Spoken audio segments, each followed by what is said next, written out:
नमस्कार दर्शकों, हिंदू धर्म विश्व का सबसे पुराना धर्म है।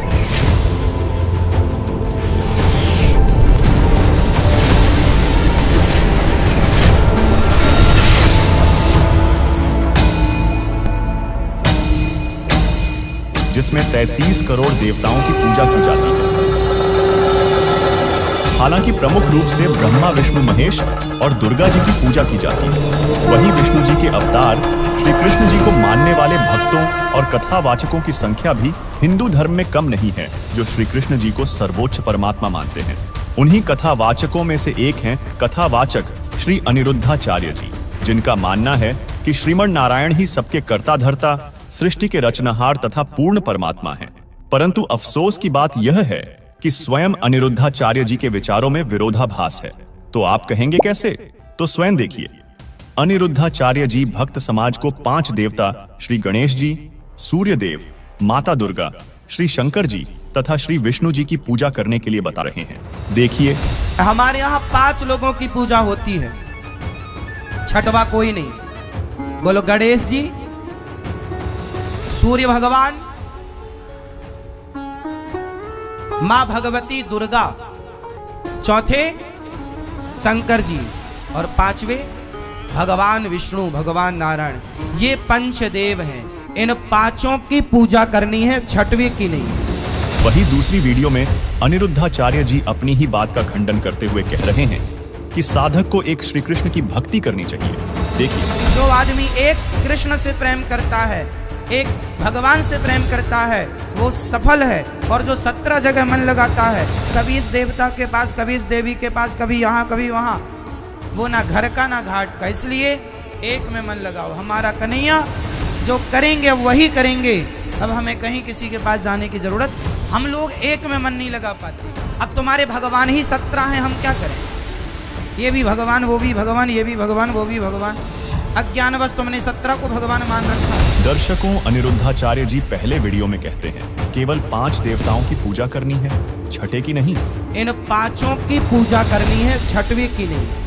वही दूसरी वीडियो में अनिरुद्धाचार्य जी अपनी ही बात का खंडन करते हुए कह रहे हैं कि साधक को एक श्री कृष्ण की भक्ति करनी चाहिए। देखिए, जो आदमी एक कृष्ण से प्रेम करता है, एक भगवान से प्रेम करता है, वो सफल है। लेकिन अब इन्हें कौन समझाए? इसके अलावा अनिरुद्धाचार्य जी एक अन्य वीडियो में कहते हैं कि एक परमात्मा की शरण में जाओ, जिससे भक्त का बाल भी बांका नहीं हो सकता। स्वयं देखिए, अनिरुद्धाचार्य जी किस तरह अपनी बात का खंडन कर रहे हैं।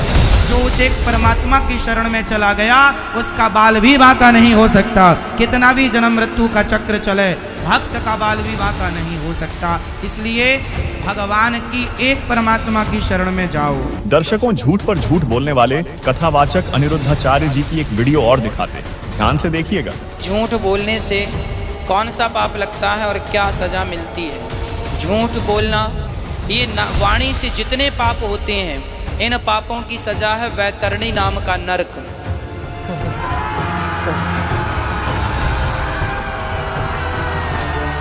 वैतरणी नरक में क्या है?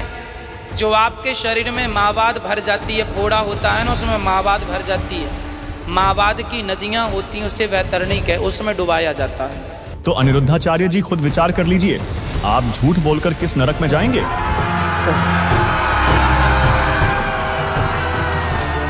तो अभी आपने देखा कि किस तरह अनिरुद्धाचार्य जी के खुद के ज्ञान में विरोधाभास है। कभी तो कहते हैं 5 देवता की पूजा करनी चाहिए, तो कभी कहते हैं सिर्फ एक श्री कृष्ण को पूजना चाहिए, और कभी कहते एक परमात्मा की शरण में जाओ। दर्शकों, जो श्रद्धालु अनिरुद्धाचार्य के वीडियो देखते हैं या उनकी बातों को सुनते हैं, उनके लिए तो असमंजस की स्थिति पैदा हो गई कि किस भगवान की पूजा करें, एक की करें या 5 की करें या कृष्ण की करें।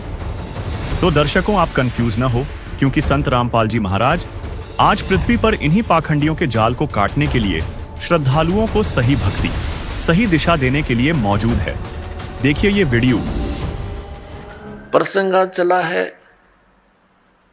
कि परमात्मा की प्राप्ति के लिए हम इतना कठिन प्रयत्न करते हैं। प्रत्येक मानव ये मानता है कि कोई शक्ति है जो हमें सुखी कर सकती है, कोई ऐसी पावर है, तो उसकी उस समर्थ शक्ति को किसी ने तो अपने हिसाब से किसी देव को मान लिया कि ये समर्थ शक्ति है, दूसरे ने मान लिया ये ऐसी समर्थ शक्ति है, ये है पूर्ण परमात्मा, किसी ने किसी को। तो ये निर्णय कहाँ से होगा कि पूर्ण परमात्मा कौन है, कौन से परमात्मा की हम भक्ति करें? इसका निर्णय हमारे सदग्रंथों में, सदग्रंथ आपको बता दिया ये 500 वेद, और इन 4 वेदों का निष्कर्ष संक्षेप श्रीमद् भगवत गीता में इस ब्रह्म ने ही बोला है। अब जैसे ऊर्ध्व मूलम अधः शाखम, ऊपर को जड़ वाला, नीचे को तीनों गुण रूपी शाखा वाला, उल्टा लटका हुआ संसार रूपी वृक्ष है।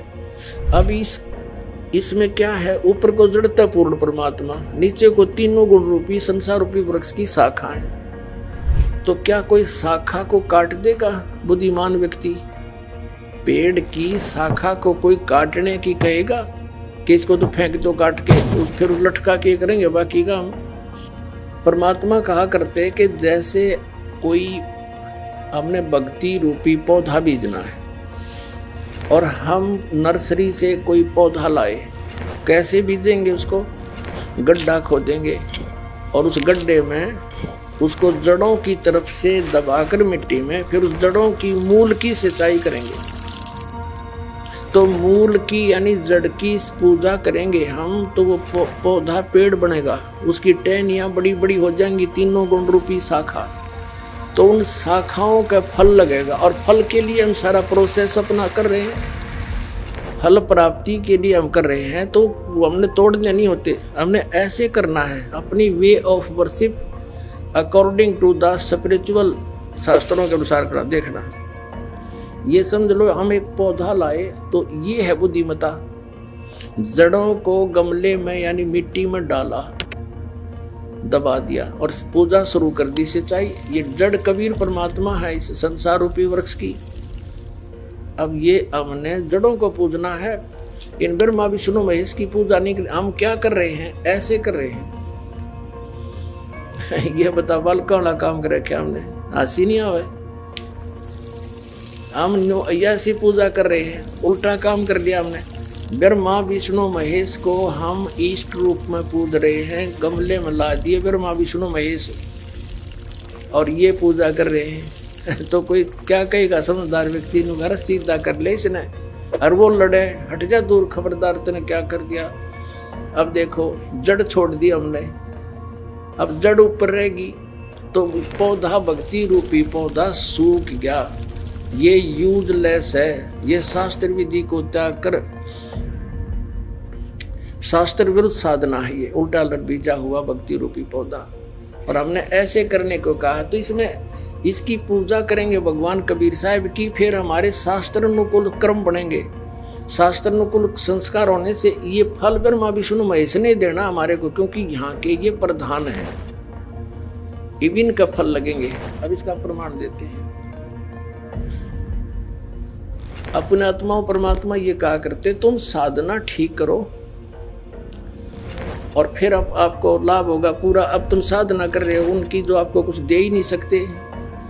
अब जैसे आप किसी फैक्ट्री मालिक की नौकरी कर रहे हो, तो नौकरी उसकी कर रहे हो, आपकी हाजिरी लगकर तनख्वाह बनकर कैशियर के पास आती है, अकाउंटेंट के पास आती है। अब तनख्वाह तो देंगे अकाउंटेंट और वो कैशियर, लेकिन वो देंगे आपका वर्क डन, और वो भी उस मालिक की मजदूरी करोगे। तो यदि उस आप लागे अकाउंटेंट और कैशियर की जूते साफ कर, उसकी प्लेट धोना, वह नौकरी दी छोड़ आपने, वो खाक देंगे आपको, लोग भाज्य तो चाह बिना प्याओ टाइम पे। तो इसी प्रकार हमने पूजा तो करनी है, मजदूरी तो करनी, इष्ट रूप में तो पूजना परमपिता को, कबीर साहब को, और फिर उससे बनेंगे हमारे शास्त्र अनुकूल जितने भी शुभ संस्कार फिर देंगे। यही यहाँ पर जब तक आप यहाँ रहोगे तो यहाँ के ये प्रधान है, इन्होंने हमारा वर्क डन देना है। जैसा कर्म करेगा फल देगा भगवान, इनका ये आखिरी विधान था। तो ये भगवान तो वर्क डन ही दे सकते, इसमें ऐड नहीं कर सकते। और फैक्ट्री मालिक बनवाने के रखे दे तोहफे में, यानी परमात्मा हमारे मालिक हैं, मालिक तो कुछ भी दे सकता है। अब और थोड़ा सिखा दिखाते हैं, क्योंकि कंसेप्ट इससे जुड़ा हुआ है। इसी गीता जी अध्याय नंबर 3 के, ये श्रीमद् भगवद गीता अध्याय नंबर 3 के आपको दिखाते हैं श्लोक 10 से लेकर 15। ये देखिएगा, श्रीमद् भगवद गीता अध्याय नंबर 3 के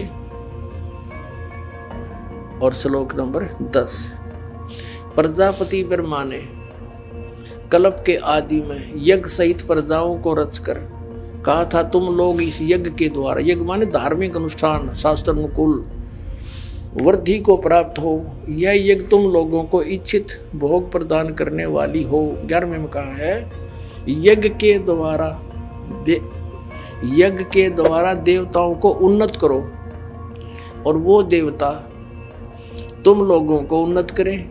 इस प्रकार निस्वार्थ भाव से एक दूसरे को उन्नत करते हुए तुम लोग कल्याण को प्राप्त हो जाओगे। 12वें में फिर कहा है, यज्ञ के द्वारा बढ़ाए गए देवता, बताओ देवता ने क्या हम पकड़ कर बढ़ावांगे, खींच कर बढ़ावांगे उन्हें। अब ये विधि बता रखी है कि शास्त्र अनुकूल साधना करने से, जड़ की पूजा करने से ये तीनों देवता रूपी शाखा बढ़ जाएंगी, बड़ी हो जाएंगी, फिर ये फल देंगे।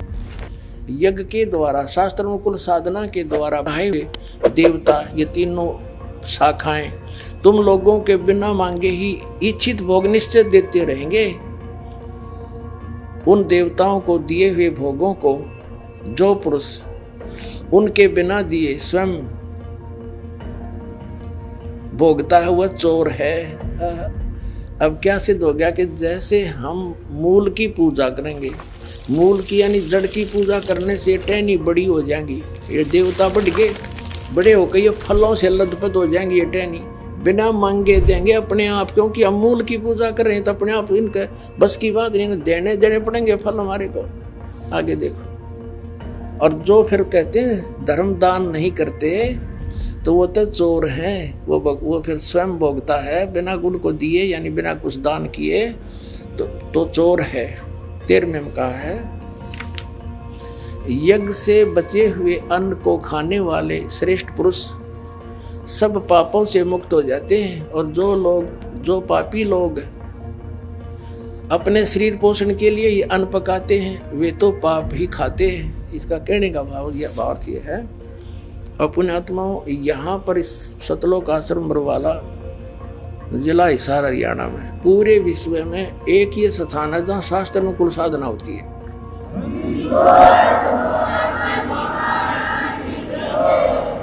अब ये क्या बता रहे हैं, यज्ञ से बचे हुए अन्न को खाने वाले श्रेष्ठ पुरुष संत यानी अच्छी आत्मा तो सब पापों से मुक्त हो जाते हैं। हम सबसे पहले परमात्मा का भोग निकालते हैं, भोजन का भी, हलवे का प्रसाद बनकर आता है वो भी, उसको भगवान के भोग लगाकर फिर शेष अन्न को वितरित किया जाता है। तो ये कहते हैं यज्ञ से बचे हुए अन्न को खाने वाले संत, साधु संत भक्त, यज्ञ से बचे हुए अन्न को खाने वाले संत है, यानी साधु संत भक्त आत्माएं, अच्छी आत्माएं सब पापों से मुक्त हो जाते हैं। अब कहने का भाव ये है कि यहाँ पहले भगवान को भोग लगा के शेष बचे हुए अन्न को उसके बच्चों को वितरित किया जाता है, वो महापाप नाशक बन जाता है। तो यहाँ आओगे तो सारी साधना मिल लगी आपने, तो सब पापों से मुक्त आप होगे। ज्ञान सुनोगे, धर्म यज्ञ, ज्ञान यज्ञ, प्रणाम यज्ञ, सारी यज्ञ, सब साधना, पूरा ट्रीटमेंट दिया जाएगा। फिर कहते हैं जो दान धर्म नहीं करते हो तो चोर हैं भगवान के। जिन हर की चोरी करी और गए राम गुण भूल, ते बिदना बागुल किए वो फिर झूले उल्टी झूल। कहते हैं जो जिन हर की चोरी करी, भगवान ने जो आपको दान दिया है धन, आगे दान जो नहीं करता वो तो चोर बताया भगवान का। तो फिर क्या बताते हैं देखिएगा, आगे इसमें निष्कर्ष निकल रहा है। तीसरे अध्याय का हमने ये 13वां श्लोक पढ़ लिया। यज्ञ से बचे हुए अन्न को खाने वाले श्रेष्ठ संत माने आप अच्छी आत्माएं पाप से मुक्त, सब पापों से मुक्त हो जाते हैं। और जो पापी लोग अपना केवल कमाया और खाया वहीं तक सीमित हैं, वो तो पाप को खाते हैं। अब 14 और 15 में एक निर्णायक ज्ञान दे दिया। पहले इनका अनुवाद पढ़ाएंगे इंजीनियरों का, फिर समझ में आएगा। संपूर्ण प्राणी अन्न से उत्पन्न होते हैं। अन्न की उत्पत्ति वृष्टि से होती है, वृष्टि यज्ञ से होती है, और यज्ञ से यज्ञ शास्त्र, इसका अर्थ है शास्त्र अनुकूल कर्मों से जो होता है वो विहित कर्मों से उत्पन्न होने वाले हैं, यज्ञ यानी धार्मिक अनुष्ठान। और कर्म समुदाय को तो ब्रह्मो उद्भवम, इन्होंने ब्रह्म का अर्थ वेद कर दिया है। कोई बात हुई? ब्रह्म का अर्थ वेद कर दिया।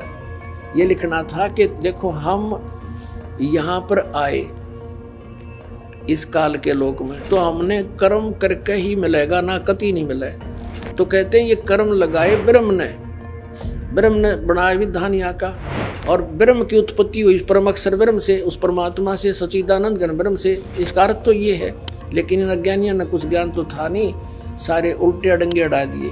ये देखिएगा, कर्म समुदाय को तू वेद से उत्पन्न नहीं, ब्रह्म से उत्पन्न हुए, और ब्रह्म अक्षरम उद्भवम अविनाशी परमात्मा से, यहाँ ब्रह्म लिखना था, ब्रह्म ये काल अविनाशी परमात्मा से उत्पन्न हुआ जान। इससे सिद्ध होता है कि सर्वगतम ब्रह्म, सर्वगतम माने सर्वव्यापी परमात्मा, सबका मालिक, सदा ही यज्ञों में प्रतिष्ठित है। उसको वो इष्ट रूप में पूज्य है, वही प्रतिष्ठित है सभी यज्ञों में, उसको इष्ट मानकर पूजा करनी चाहिए। इसका निष्कर्ष ये निकल गया। अब हम उस परमात्मा को इष्ट मानकर पूजा करेंगे तो हमारी शास्त्र अनुकूल साधना होगी। और इसमें कहा है कि सारा जो शास्त्र अनुकूल साधना करने से हमारे शुभ संस्कार बनेंगे। ये भक्ति रूपी पौधा बड़ा होगा, ब्रह्मा विष्णु महेश के पास हमारे संस्कार जाएंगे, और ये बिना मांगे आपको देंगे, आपको बिना मांगे देंगे। जैसे फल लदपत हो गए टहनिया के, आप भी खाओ, रिश्तेदार भी ले जाओ, और पड़ोसी भी तोड़ ले जाओ, तो भी समाप्त ना हो। तो इतना इस प्रकार हमारा ये पूरा भक्ति क्रम पूरा होता है। तो हम आपको सबसे पहले परमात्मा ने कहा है कि तीनों देवा इन कमल दलों में बसे, ये ब्रह्मा विष्णु महेश, और प्रथम इनकी वंदना, और फिर सतगुरु उपदेश। तो हम इनकी पूजा नहीं कर रहे, हम किसी का किराया दे रहे हैं, जैसे हम टैक्स भर रहे हैं बिजली का, हम बिल भर रहे हैं इसका टेलीफोन का, वो पूजा थोड़ी कर रहे हैं, वो तो हम उनको दे रहे हैं। तो हमें हमारी सुविधाएं जारी रखेंगे, नहीं देंगे तो कनेक्शन काट देंगे। तो हम शास्त्र अनुकूल साधना कंप्लीट कोर्स ना करके अपनी अपनी डफली पीट रहे हैं। जिस कारण से हम परमात्मा से मिलने वाली साधना से वंचित होकर के हम नास्तिक होते जा रहे थे। अब परमात्मा ने दया करी आपके ऊपर और इस दास के ऊपर। इस दास को बनाया वो तत्वदर्शी संत, और जो ज्ञान परमात्मा 600 वर्ष पहले छुपा के थे खजाना, इस दास को चाबी दे दी। अब दास ने खोल दिया उसके बच्चों के सामने, अब खाओ और खर्चो, चलो सतलोक। दर्शकों, संत रामपाल जी महाराज ने जो प्रमाणित निर्णय किया कि हमें एक पूर्ण परमेश्वर की भक्ति करनी चाहिए, इससे स्पष्ट है। अनिरुद्धाचार्य जी कभी 5, कभी कृष्ण, कभी एक अलग अलग वीडियो में अज्ञान परोसकर जनता को मूर्ख बनाने के अलावा और कोई दूसरा कार्य नहीं कर रहे हैं। वही परमात्मा के विषय में भक्त समाज को भ्रमित करने वाले अनिरुद्धाचार्य जी जनता के समक्ष यह भी गलत प्रचार कर रहे हैं कि राधा जी श्री कृष्ण की पत्नी है, और अपनी इस बेतुकी बात को सिद्ध करने के लिए अनिरुद्धाचार्य जी शास्त्रों के अर्थ का अनर्थ भी कर रहे हैं। देखिए कि जो श्री राधा रानी हैं वही भगवान कृष्ण की पत्नी। राधा रानी जो हैं वो भगवान की पत्नी है। हिंदू साहेबानों, आपने देखा अनिरुद्धाचार्य का सफेद झूठ। ये तो जग जाहिर है कि श्री कृष्ण जी की 16,008 रानियां थीं और 8 उनकी मुख्य विवाहित रानियां थीं, जिसमें राधा जी का नाम नहीं है। दर्शकों, आपको दिखाते हैं देवी चित्रलेखा जी की एक छोटी सी वीडियो क्लिप। विशेषकर साधारण रूप में तो ये है कि हम कृष्ण की जो प्रियतमा है श्री राधा रानी, कृष्ण की जो प्रियतमा है श्री राधा रानी, उनका नाम लिया जाता है क्योंकि कृष्ण को हम प्रसन्न करना चाहते हैं, उनकी प्रसन्नता होती है राधा नाम। दर्शकों, अभी आपने देखा देवी चित्रलेखा जी ने बताया कि राधा रानी श्री कृष्ण जी की पत्नी नहीं, वो श्री कृष्ण जी की प्रियतमा थी। दर्शकों, इससे स्पष्ट है अनिरुद्धाचार्य जी साफ झूठ बोल रहे हैं कि राधा रानी श्री कृष्ण जी की पत्नी है, जबकि देवी चित्रलेखा जी बोल रही हैं कि राधा रानी श्री कृष्ण जी की प्रियतमा है। अब आपको भागवत महापुराण से ही दिखाते हैं कि श्री कृष्ण जी की कितनी पत्नियां थीं।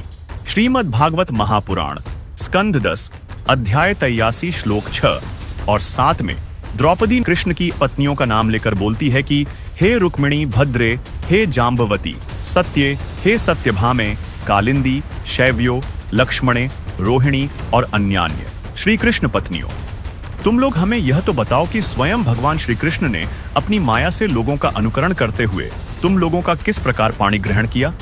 दर्शकों, इनमें राधा का नाम कहीं नहीं है।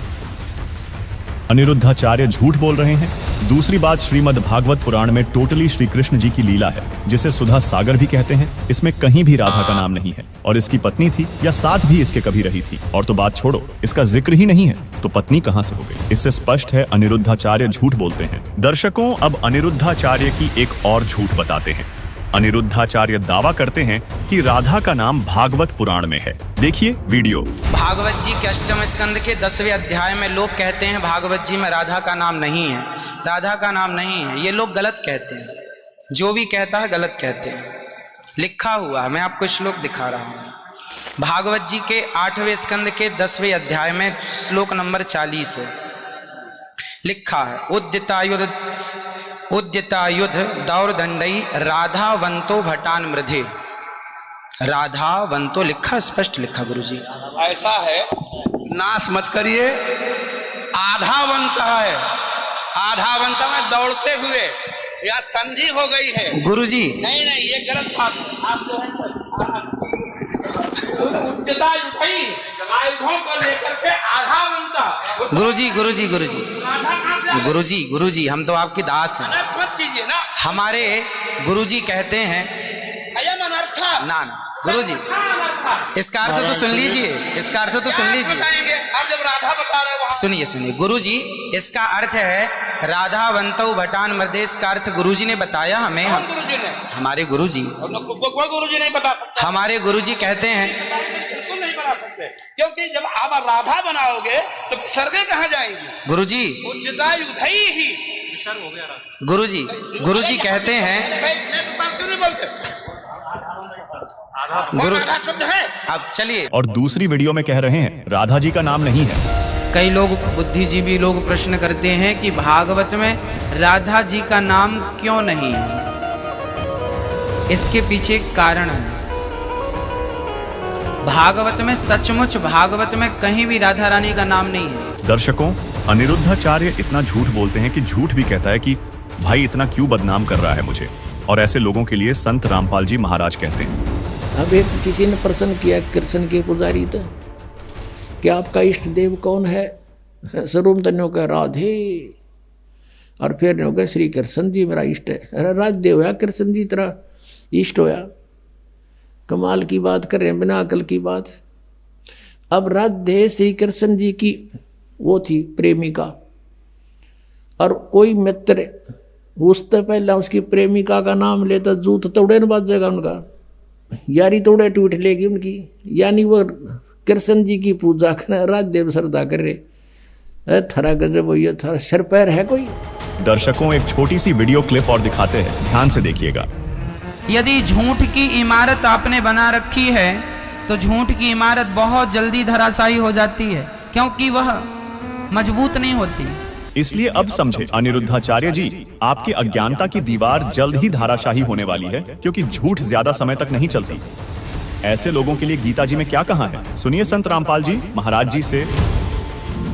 कि जो मनमाना साधना और कठिन घोर तप करते हैं उनको तो राक्षस स्वभाव के जान, और वो जनता के नाश के लिए ही उत्पन्न होते हैं। ये देखना इसी 17वें अध्याय का यहाँ बताया है, अध्याय नंबर 16 के अब हम श्लोक नंबर 9 को पढ़ेंगे। है इस मिथ्या ज्ञान को अवलंबन करके जिनका स्वभाव नष्ट हो गया है तथा जिनकी बुद्धि भी मंद है, वे सबका अपकार करने वाले कुकर्मी मनुष्य जगत के नाश के लिए ही समर्थ होते हैं, प्रभवंती माने उत्पन्न होते हैं। अब ये मिथ्या ज्ञान को अवलंबन करके ये पूरा पंथ चला रहे हैं। क्या बताते हैं कि साहिब के दरबार में गायक कोट अनंत और 4 चीज मांगे हैं, रिद्धि सिद्धि मान महंत। उस परमेश्वर के साहिब के दरबार में ऐसा कोई एक इन चारुआ ने छोड़ गए और चाहे पुरुष अलेख। तो ये सब मान महंत के भूखे हैं जितने ये संत पंथ बने हुए। यदि ये मान बढ़ाई नहीं चाहते हैं और ये अपना कल्याण चाहते हैं और ये हितैषी हैं अपने अनुयायियों के, तो इस दास के ज्ञान से परिचित हों और इसमें बताओ गलत कहाँ है और ये अपना टिप्पणी दो। फिर इसके ऊपर क्यों नहीं बोलते? 10 साल हो गए दास ने गला फड़ाते ने, और सरेआम कह रहा हूँ, टीवी चैनलों पर भी बोल रहा हूँ, पुस्तकों के माध्यम से भी इनके पोल खोल रहा हूँ। क्यों ना बोलते? ये क्यों नहीं बोलते? क्योंकि ये चोर है। परमात्मा कहते हैं बेखों के लश्कर फिरें ये बाणी चोर कठोर, और सतगुरु धाम ना पहुंचेंगे ये 84 के ढोर। परमात्मा की वाणी को चुरा कर सचखंड का रट ला रखा, कह का पता नहीं इन लोगों को। अनिरुद्धाचार्य जी वर्तमान में भक्ति को नाश करने की दौड़ में सबसे आगे है। इन जैसे अज्ञानी गुरुओं से लोग नास्तिक होते जा रहे हैं, क्योंकि मनमुखी भक्ति बताते हैं जिससे साधकों को कोई लाभ होता नहीं। फिर लोग मंदिर मस्जिद के चक्कर लगा लगाकर थक जाते हैं और नास्तिक होकर बैठ जाते हैं। अनिरुद्धाचार्य की बातें सुनकर 2 बातें स्पष्ट रूप से नजर आ रही हैं। एक, या तो ये नशा करके कथा करते हैं जिन्हें पता ही नहीं चलता कि आगे क्या बोला, पीछे क्या बोला, अपनी ही बातों का स्वयं खंडन कर रहे हैं। दूसरी बात, या ये हिंदू समाज को बिल्कुल ही मूर्ख अंधभक्त समझते हैं कि इनके सामने कुछ भी बोलो, अपना धंधा चलता रहना चाहिए। कौन सा ये वेद पढ़कर आए हैं? दर्शकों, इनकी कथा में तो वेद पढ़कर लोग नहीं गए, लेकिन इनके अज्ञान की खाल संत रामपाल जी महाराज ने जरूर उतार कर रख दी। उसको हम आपके सामने प्रमाण के साथ रख रहे हैं। दर्शकों, इनका एक और देखिए अज्ञान से परिपूर्ण वीडियो। तब उन संतों ने नारद जी को कौन सा मंत्र दिया? नारद जी को मंत्र दिया, श्रीमन नारायण नारायण नारायण। नारद जी को ये मंत्र दिया था, श्रीमन। हाँ, श्री मतलब लक्ष्मी और नारायण मतलब नारायण। श्रीमन नारायण मतलब लक्ष्मी और ना। जो लोग ये मंत्र जपते हैं, ये मंत्र सबसे श्रेष्ठ मंत्र है। इस मंत्र को नारद जी आज भी जप रहे हैं। हाँ, आपसे प्रार्थना है कि आप भी यत्र तत्र ना भटकें, यहाँ वहाँ कोई और मंत्रों का जाप ना करें, केवल नारायण नारायण, हरे राम श्री कृष्ण का जाप करें। इसके अतिरिक्त कहीं और ध्यान ना लगाएं। इस धर्म संकट में एक साधक क्या करे, क्या ना करे, कौन सी बात को सत्य माने? अब आप विचार कीजिए, ऐसे धर्म गुरु समाज के कीटनाशक नहीं है तो क्या है? दर्शकों, भक्ति की सही विधि क्या है? जब आपके दिमाग में ये बात आए कि क्या करे क्या ना करे, इस स्थिति में गीता जी में बताया है कि अर्जुन कर्तव्य और अकर्तव्य की स्थिति में क्या करना चाहिए।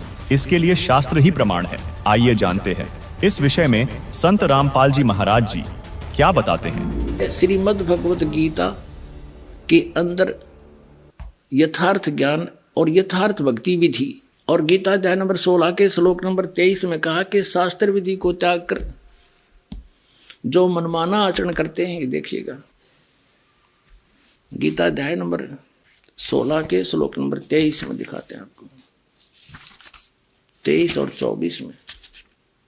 गीता अध्याय नंबर 16 के श्लोक नंबर हम दिखाते हैं आपको 23 में। जो पुरुष शास्त्र विधि को त्याग कर अपनी इच्छा से मनमाना आचरण करता है, वह न सिद्धि को प्राप्त होता है, न परम गति को, और न सुख को ही।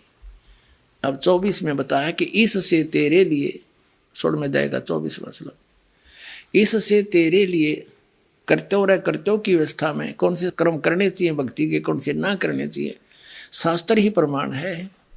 ऐसा जानकर तो शास्त्र विधि से नियत कर्म करने योग्य है, यानी शास्त्रों में जो वर्णित है वही साधना कर अन्य करेगा तो कोई लाभ नहीं होगा, यूजलेस।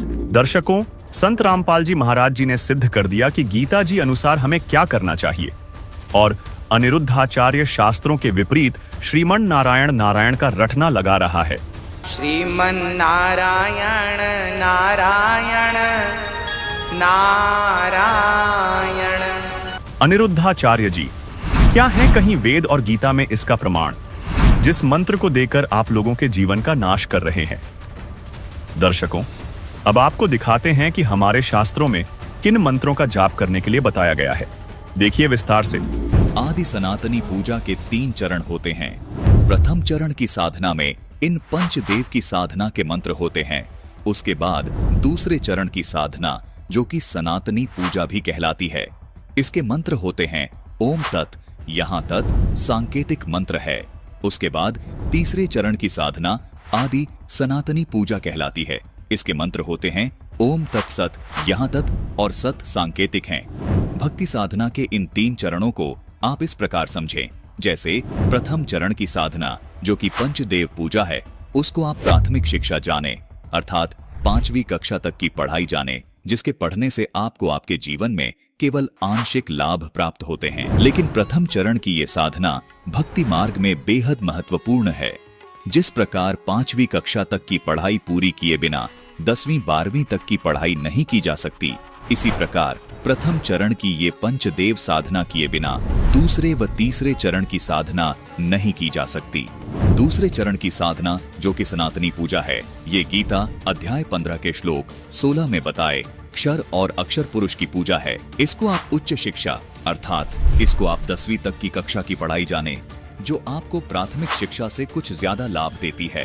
तीसरे चरण की साधना, जो कि आदि सनातनी पूजा है, गीता जी अध्याय 17 के श्लोक 23 में भी इसका वर्णन है। ये गीता अध्याय 8 के श्लोक 3 में बताए परम अक्षर ब्रह्म की पूजा है। इसको आप सर्वोच्च शिक्षा जाने, जो कि आपको सब सुख और लाभ प्राप्त करवाती है। दर्शकों, केवल संत रामपाल जी महाराज ही आध्यात्मिक मार्ग की भक्ति साधना इस प्रकार 3 चरण में पूरी करते हैं। दर्शकों, आपको यहाँ ये भी शंका हो सकती है कि इस 12 अक्षर मंत्र को एक नाम अर्थात एक मंत्र क्यों कहा जाता है, जबकि ये तो अलग अलग देवी देवताओं के 5 नाम हैं। दर्शकों, गीता जी अध्याय 17 के श्लोक 23 में ये जो ओम तत् सत मंत्र लिखे हैं, ये भी दिखने में 3 मंत्र हैं, लेकिन इन तीनों नामों को गीता जी में लिखा है कि ओम तत्सत। इस प्रकार का ये सच्चिदानंद घन ब्रह्म का ये नाम कहाँ है? मतलब आदि सनातनी पूजा के तीसरे चरण की साधना का ये एक नाम है।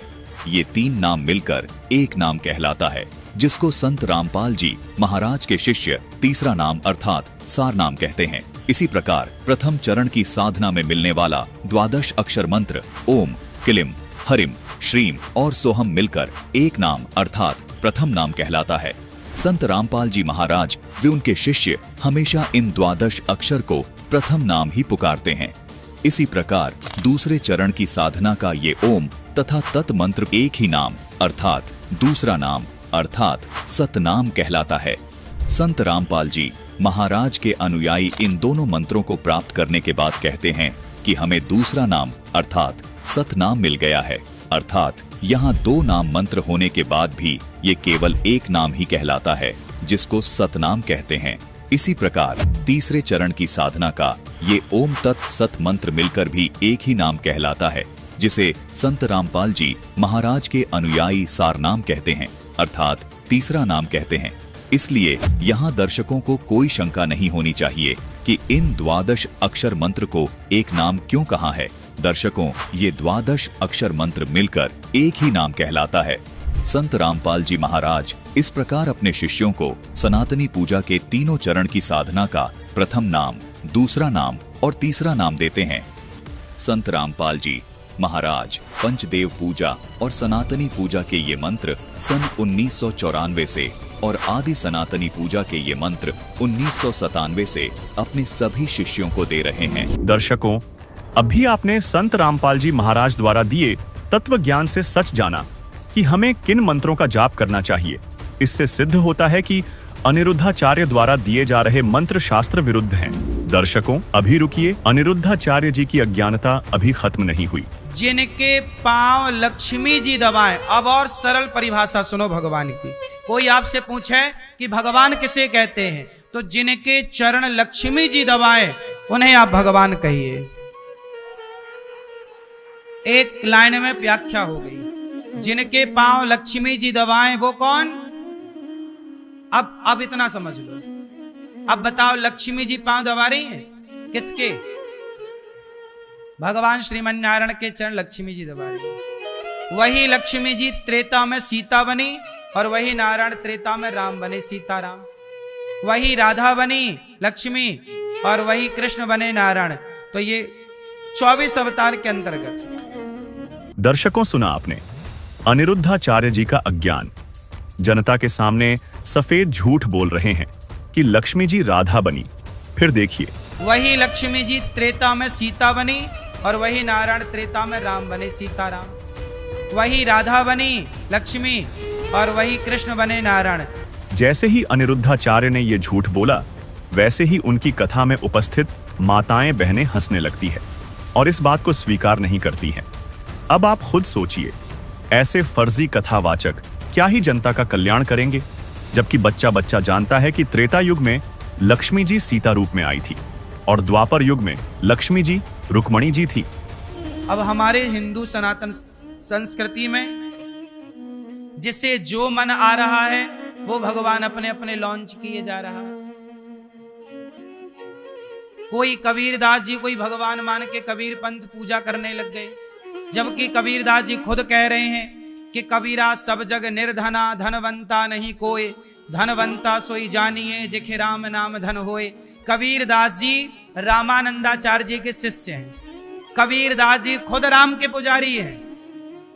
कहत कबीर सुनो भाई साधो, कबीरदास जी की हर बात में राम का गुण है, राम का यश है, राम का नाम गाते, लेकिन उनके अनुयायी राम की पूजा नहीं करते। राम को हटा दिया, कबीर पंथी अलग बना के कबीर जी की पूजा। मतलब सब अपने अपने तरीके से चलना चाहते हैं, स्वतंत्र होना चाहते हैं। दर्शकों, पूर्ण परमात्मा की जानकारी न रखने वाले अनिरुद्धाचार्य जैसे कथावाचक जो यह कहते हैं जिनके चरणों को लक्ष्मी दबाएं वही भगवान है, और संत रामपाल जी महाराज पर टिप्पणी करते हुए कहते हैं कि कबीर को भी कुछ लोग भगवान कहने लगे हैं। कोई कबीरदास जी कोई भगवान मान के कबीर पंथ पूजा करने लग गए। तो आइए इस गैर शास्त्रीय कथन का शास्त्र संगत जवाब देते हैं। संत रामपाल जी महाराज अब आपके इस भ्रम को भी जड़ से समाप्त करने जा रहे हैं कि वेदों में वर्णित ये कबीर, काशी वाला जुलाहा कबीर कैसे हो सकता है। तो आइए आपको वेदों में वर्णित परमात्मा के लक्षणों से रूबरू करवाते हैं और प्रमाणित करते हैं कि वो सभी लक्षण किस प्रकार काशी वाले उस जुलाहे पर पूर्ण तौर पर खरे उतरते हैं जो वास्तव में सृष्टि का रचनाकार है, जिसका नाम कबीर देव अर्थात कबीर साहिब है। दर्शकों, हमारी आपसे ये भी गुजारिश है कि आप कृपया एक बार संत रामपाल जी महाराज द्वारा बताई गई सर्व पवित्र धर्म शास्त्रों के आधार पर तैयार की गई संपूर्ण सृष्टि रचना की वीडियो अवश्य देखिएगा, जिसमें आपको पता चलेगा कि वो सर्व सृष्टि का रचनाकार कौन है। उस वीडियो का लिंक हमने इसी वीडियो के डिस्क्रिप्शन बॉक्स में दे दिया है। दर्शकों, जो सृष्टि का रचनाकार होगा निसंदेह वो पूर्ण परमात्मा ही होगा। अब सवाल ये है कि पूर्ण परमात्मा कौन है और उसके क्या लक्षण है। आइए आपको वेदों में, गीता जी में तथा अन्य शास्त्रों में बताए गए परमात्मा के लक्षणों से परिचित करवाते हैं और देखते हैं ये लक्षण किस पर खरे उतरते हैं। लक्षण नंबर 1, परमात्मा अपने साधक के पापों को नाश करने वाला है तथा अपने साधक को स्वस्थ करके उसको 100 वर्ष की आयु प्रदान करने वाला है। ऋग्वेद मंडल नंबर 9 सूक्त 82 मंत्र 1। ऋग्वेद मंडल नंबर 10 सूक्त 161 मंत्र 2। ऋग्वेद मंडल नंबर 9 सूक्त 80 मंत्र 2। इन मंत्रों में बताया गया ये लक्षण केवल कबीर परमात्मा पर खरा उतरता है। कबीर जी ने पाप कर्मों से पीड़ित दिल्ली के बादशाह सिकंदर लोधी के जलन के रोग को खत्म किया, जिस रोग का इलाज उन्होंने सब पीर फकीरों से करवा लिया था, लेकिन कोई आराम नहीं मिला था। लेकिन कबीर परमात्मा के आशीर्वाद देने मात्र से उनका जलन का रोग खत्म हो गया था। कबीर परमात्मा की लीलाओं में देखने को मिलता है कि उन्होंने कमाल को जीवित किया, कमाली नाम की लड़की को जीवित किया, सेऊ नाम के लड़के को जीवित किया, रामानंद ब्राह्मण को जीवित किया जिसकी गर्दन दिल्ली के बादशाह ने काट दी थी। इस प्रकार की बहुत सारी लीलाएं ये दर्शाती हैं कि कबीर परमात्मा ने पाप कर्मों से ग्रस्त लोगों के पाप कर्म नष्ट किए और उनको स्वस्थ किया। लक्षण नंबर 2 परमात्मा पूर्ण मोक्षदायक है। ऋग्वेद मंडल नंबर 10 सूक्त 90 मंत्र 2 तथा ऋग्वेद मंडल नंबर 10 सूक्त 90 मंत्र 3 इन मंत्रों में बताए गए लक्षणों से सिद्ध होता है कि पूर्ण मोक्षदायक कबीर अर्थात कबीर परमात्मा ही है। ये लक्षण उन्हीं पर खरा उतरता है। कबीर परमात्मा के आई विटनेस गरीबदास जी महाराज ने सूक्ष्म वेद में कहा है कि हम नानक सुल्तानी तारे दादू को उपदेश दिया, जाति जुलाहा भेद नहीं पाया, वो काशी माहे कबीर हुआ। यानी मुझे, नानक देव जी को और इब्राहिम सुल्तान व दादू जी को मोक्ष प्रदान करने वाला कोई और नहीं बल्कि काशी में प्रकट होने वाला कबीर ही है। लक्षण नंबर 3 परमात्मा सबसे ऊपर के लोक में विराजमान है तथा सब ब्रह्मांडों के ऊपर वाले भाग में बैठा है। ऋग्वेद मंडल नंबर 9 सूक्त 54 मंत्र 3 में तथा ऋग्वेद मंडल नंबर 9 सूक्त 86 मंत्र 27 इन मंत्रों में बताया गया ये लक्षण कबीर साहिब जी पर खरा उतरता है। कबीर परमात्मा के आई विटनेस गरीबदास जी ने जब कबीर जी को सब लोकों के ऊपर विराजमान देखा तो अपने सूक्ष्म वेद में वाणी लिखी कि अर्श कुर्स पर सफेद गुमट है जहां कबीर सतगुरु का डेरा। लक्षण नंबर 4 परमात्मा ऊपर के जिस लोक में विराजमान है वहां राजा के समान बैठा है, यानी देखने में राजा के समान दर्शनीय है। ऋग्वेद मंडल नंबर 9 सूक्त 82 मंत्र 1 दर्शकों इस मंत्र में बताया गया ये लक्षण भी कबीर साहिब जी पर ही खरा उतरता है। गरीबदास जी महाराज की वाणी में प्रमाण है कि आदि रमैनी अदली सारा जा दिन होते धू धू कारा सतपुरुष कीन्हा प्रकाशा हम होते तख्त कबीर खवासा। लक्षण नंबर 5 परमात्मा यथार्थ अध्यात्म ज्ञान यानी सूक्ष्म वेद बताने के लिए अपने धाम से सहशरीर चलकर पृथ्वी पर आता है तथा अच्छी आत्माओं को मिलता है, उनके संकटों का मर्दन करता है। ऋग्वेद मंडल 9 सूक्त 86 मंत्र 26 दर्शकों इस मंत्र में बताया गया ये लक्षण भी कबीर साहिब जी पर खरा उतरता है। कबीर जी अपना ज्ञान बताने के लिए समय समय पर पृथ्वी लोक पर आए हैं और नानक जी, गरीबदास जी, धर्मदास जी, मल्लूक दास जी और संत रामपाल जी महाराज जैसे महापुरुषों को आकर मिले हैं। लक्षण नंबर 6 परमात्मा शिशु रूप में सहशरीर पृथ्वी पर जाकर जल के अंदर कमल के फूल पर प्रकट होता है, जिस कारण से उसे सत्यनारायण भी कहा जाता है। सत्यनारायण का मतलब है वह अविनाशी परमात्मा जो जल में आकर प्रकट होता है। ऋग्वेद मंडल नंबर 9 सूक्त 1 मंत्र 8 तथा कबीर वाणी में प्रमाण है कि गगन मंडल से उतरे सतगुरु सत कबीर जलज माही पोड़न किए दोहु दीनन के पीर। दर्शकों यह लक्षण भी कबीर परमात्मा काशी वाले जुलाहे पर ही खरा उतरता है, क्योंकि सर्व विदित है कि कबीर जी नीरू और नीमा नाम के जुलाहे दंपति को लहर तारा तालाब में कमल के फूल पर जल में मिले थे। कुछ लोग विष्णु जी को सत्यनारायण मानते हैं, जबकि विष्णु जी ना तो अविनाशी हैं और ना ही जल पर प्रकट होते हैं, बल्कि वह तो वहीं जल में ही रहते हैं। इसलिए सत्यनारायण विष्णु जी नहीं बल्कि कबीर परमात्मा है। लक्षण नंबर 7 परमात्मा जब शिशु रूप में लीला करने आता है तब उसकी परवरिश की लीला कवारी गायों के दूध से होती है। ऋग्वेद मंडल नंबर 9 सूक्त 1 मंत्र 9 कबीर परमात्मा की परवरिश की लीला कुंवारी गाय के दूध से होती है। यही प्रमाण कबीर सागर के ज्ञान सागर पृष्ठ 74 पर भी है। यही प्रमाण अमर ग्रंथ यानी सूक्ष्म वेद में भी है कि कबीर परमात्मा की परवरिश अन्न ब्याही गाय के दूध से होती है, अर्थात कुंवारी गाय के दूध से होती है। दर्शकों कबीर सागर और वेदों के इन मंत्रों ने स्पष्ट कर दिया कि ये लक्षण भी कबीर परमात्मा पर ही खरा उतरता है, क्योंकि कबीर जी के जीवन परिचय में प्रमाण मिलता है कि शिशु रूप में उनकी परवरिश कुंवारी गाय के दूध से हुई थी। लक्षण नंबर 8 परम अक्षर ब्रह्म यानी वह परमात्मा तत्व ज्ञान का प्रचार अपने मुख कमल से कवियों की तरह दोहों, चौपाइयों, साखियों, शब्दों और कविताओं के द्वारा अपने मुख कमल से बोलता है, जिस कारण से एक प्रसिद्ध कवि की उपाधि भी प्राप्त करता है। लेकिन वह होता परम अक्षर ब्रह्म ही है, यानी वह कबीर परमेश्वर ही है।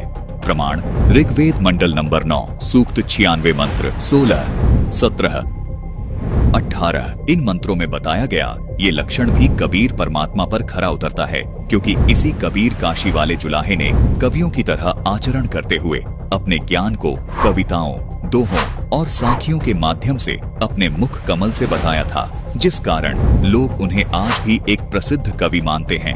लक्षण नंबर 9 परमात्मा कवियों की तरह आचरण करता हुआ पृथ्वी पर विचरण करता है तथा वाणी बोल बोलकर साधकों को अपनी भक्ति करने की प्रेरणा करता है तथा मोक्ष मार्ग के यथार्थ नामों का ज्ञान करवाता है। प्रमाण ऋग्वेद मंडल नंबर 9 सूक्त 94 मंत्र 1, ऋग्वेद मंडल नंबर 9 सूक्त 95 मंत्र 2, श्रीमद् भगवद गीता अध्याय 4 श्लोक 32। ये लक्षण भी कबीर परमात्मा पर ही खरा उतरता है, क्योंकि सभी जानते हैं कि कबीर जी ने अपना संपूर्ण ज्ञान कवियों की तरह कबीर वाणी में घूम घूम कर भक्त समाज को बताया था तथा अपनी वाणियों के माध्यम से यथार्थ नामों को उजागर किया था। संत गरीब दास जी महाराज की वाणी में प्रमाण है कि सोहम शब्द हम जग में लाए, सार शब्द हम गुप्त छिपाए। लक्षण नंबर 10 परमात्मा की मृत्यु नहीं होती, वह सह शरीर अपने सनातन परम धाम को चला जाता है, क्योंकि वह अविनाशी होता है। प्रमाण यजुर्वेद अध्याय 40 मंत्र 8, गीता अध्याय 15 श्लोक 17। इन मंत्रों में बताए गए ये लक्षण केवल कबीर परमात्मा पर खरे उतरते हैं, क्योंकि कबीर परमात्मा जी ही सन 1398 ईस्वी में सशरीर आए थे और सन 1518 ईस्वी में सशरीर अपने सनातन परम धाम यानी सतलोक को चले गए थे। यही प्रमाण कबीर सागर के अगम निगम बोध खंड में पृष्ठ 41 पर भी है। न मेरा जन्म न गर्भ बसेरा, बालक बन दिखलाया, काशी नगर जल कमल पर डेरा, तहां जुलाहे ने पाया। गरीबदास जी महाराज ने सूक्ष्म वेद में लिखा है, गरीब जिंदा योगी जगत गुरु, मालिक मुर्शिद पीर, दोहु दीन झगड़ा मंडिया पाया नहीं शरीर। जातू कहें कबीर जुलाहा, सब गति पूर्ण अगम अगाहा। लक्षण नंबर 11 पूर्ण परमात्मा सर्वज्ञ होता है। दर्शकों, कबीर परमात्मा सर्वज्ञ थे, क्योंकि कबीर जी ने सर्व सृष्टि की रचना की है। इसीलिए उन्होंने संपूर्ण सृष्टि की उत्पत्ति की जानकारी बहुत विस्तार के साथ अपनी कबीर वाणी में कबीर सागर नामक ग्रंथ में लिपिबद्ध करवा रखी है। इससे हम कह सकते हैं कि कबीर जी सर्वज्ञ हैं, वो सब कुछ जानते हैं। उन्होंने सभी धर्म ग्रंथों के गूढ़ रहस्यों को अपनी कबीर वाणी में बताया है तथा भूत भविष्य वर्तमान में घटने वाली घटनाओं को अपनी कबीर वाणी में बहुत विस्तार से बताया है। कबीर परमात्मा ने आज से 600 वर्ष पहले ही कबीर सागर के बोध सागर के ज्ञान बोध अध्याय के पृष्ठ 22 पर बता दिया था कि 3 पुत्र अष्टांगी जाए, ब्रह्मा विष्णु शिव नाम धराए। अर्थात ब्रह्मा विष्णु महेश की माता देवी दुर्गा है, जबकि आज तक हमारे धर्म गुरु हमको यही बताते आए थे कि ब्रह्मा विष्णु महेश के कोई माता पिता नहीं है, उनका कोई रचयिता नहीं है। उनको एक साधारण कवि व अनपढ़ जुलाहा मानकर नजरअंदाज कर दिया गया। लेकिन आज संत रामपाल जी महाराज ने अपने सदग्रंथों से ये प्रमाणित कर दिया कि कबीर जी सर्वज्ञ थे। उन्होंने जो कबीर सागर में बोला वही देवी भागवत में ज्यों का त्यों प्रमाणित है कि ब्रह्मा विष्णु महेश की माता देवी दुर्गा जी हैं। इसी प्रकार कबीर साहिब जी ने कबीर सागर के बोध सागर के कबीर वाणी अध्याय के पृष्ठ 136 पर भविष्यवाणी करते हुए कहा कि सवंत 1774 हुई, ता दिन प्रेम प्रकटे जग सोए। अर्थात गरीबदास जी महाराज के जन्म की भविष्यवाणी पहले ही कर दी थी, क्योंकि सभी जानते हैं कि गरीबदास जी महाराज का जन्म सवंत 1774 में ही हुआ है।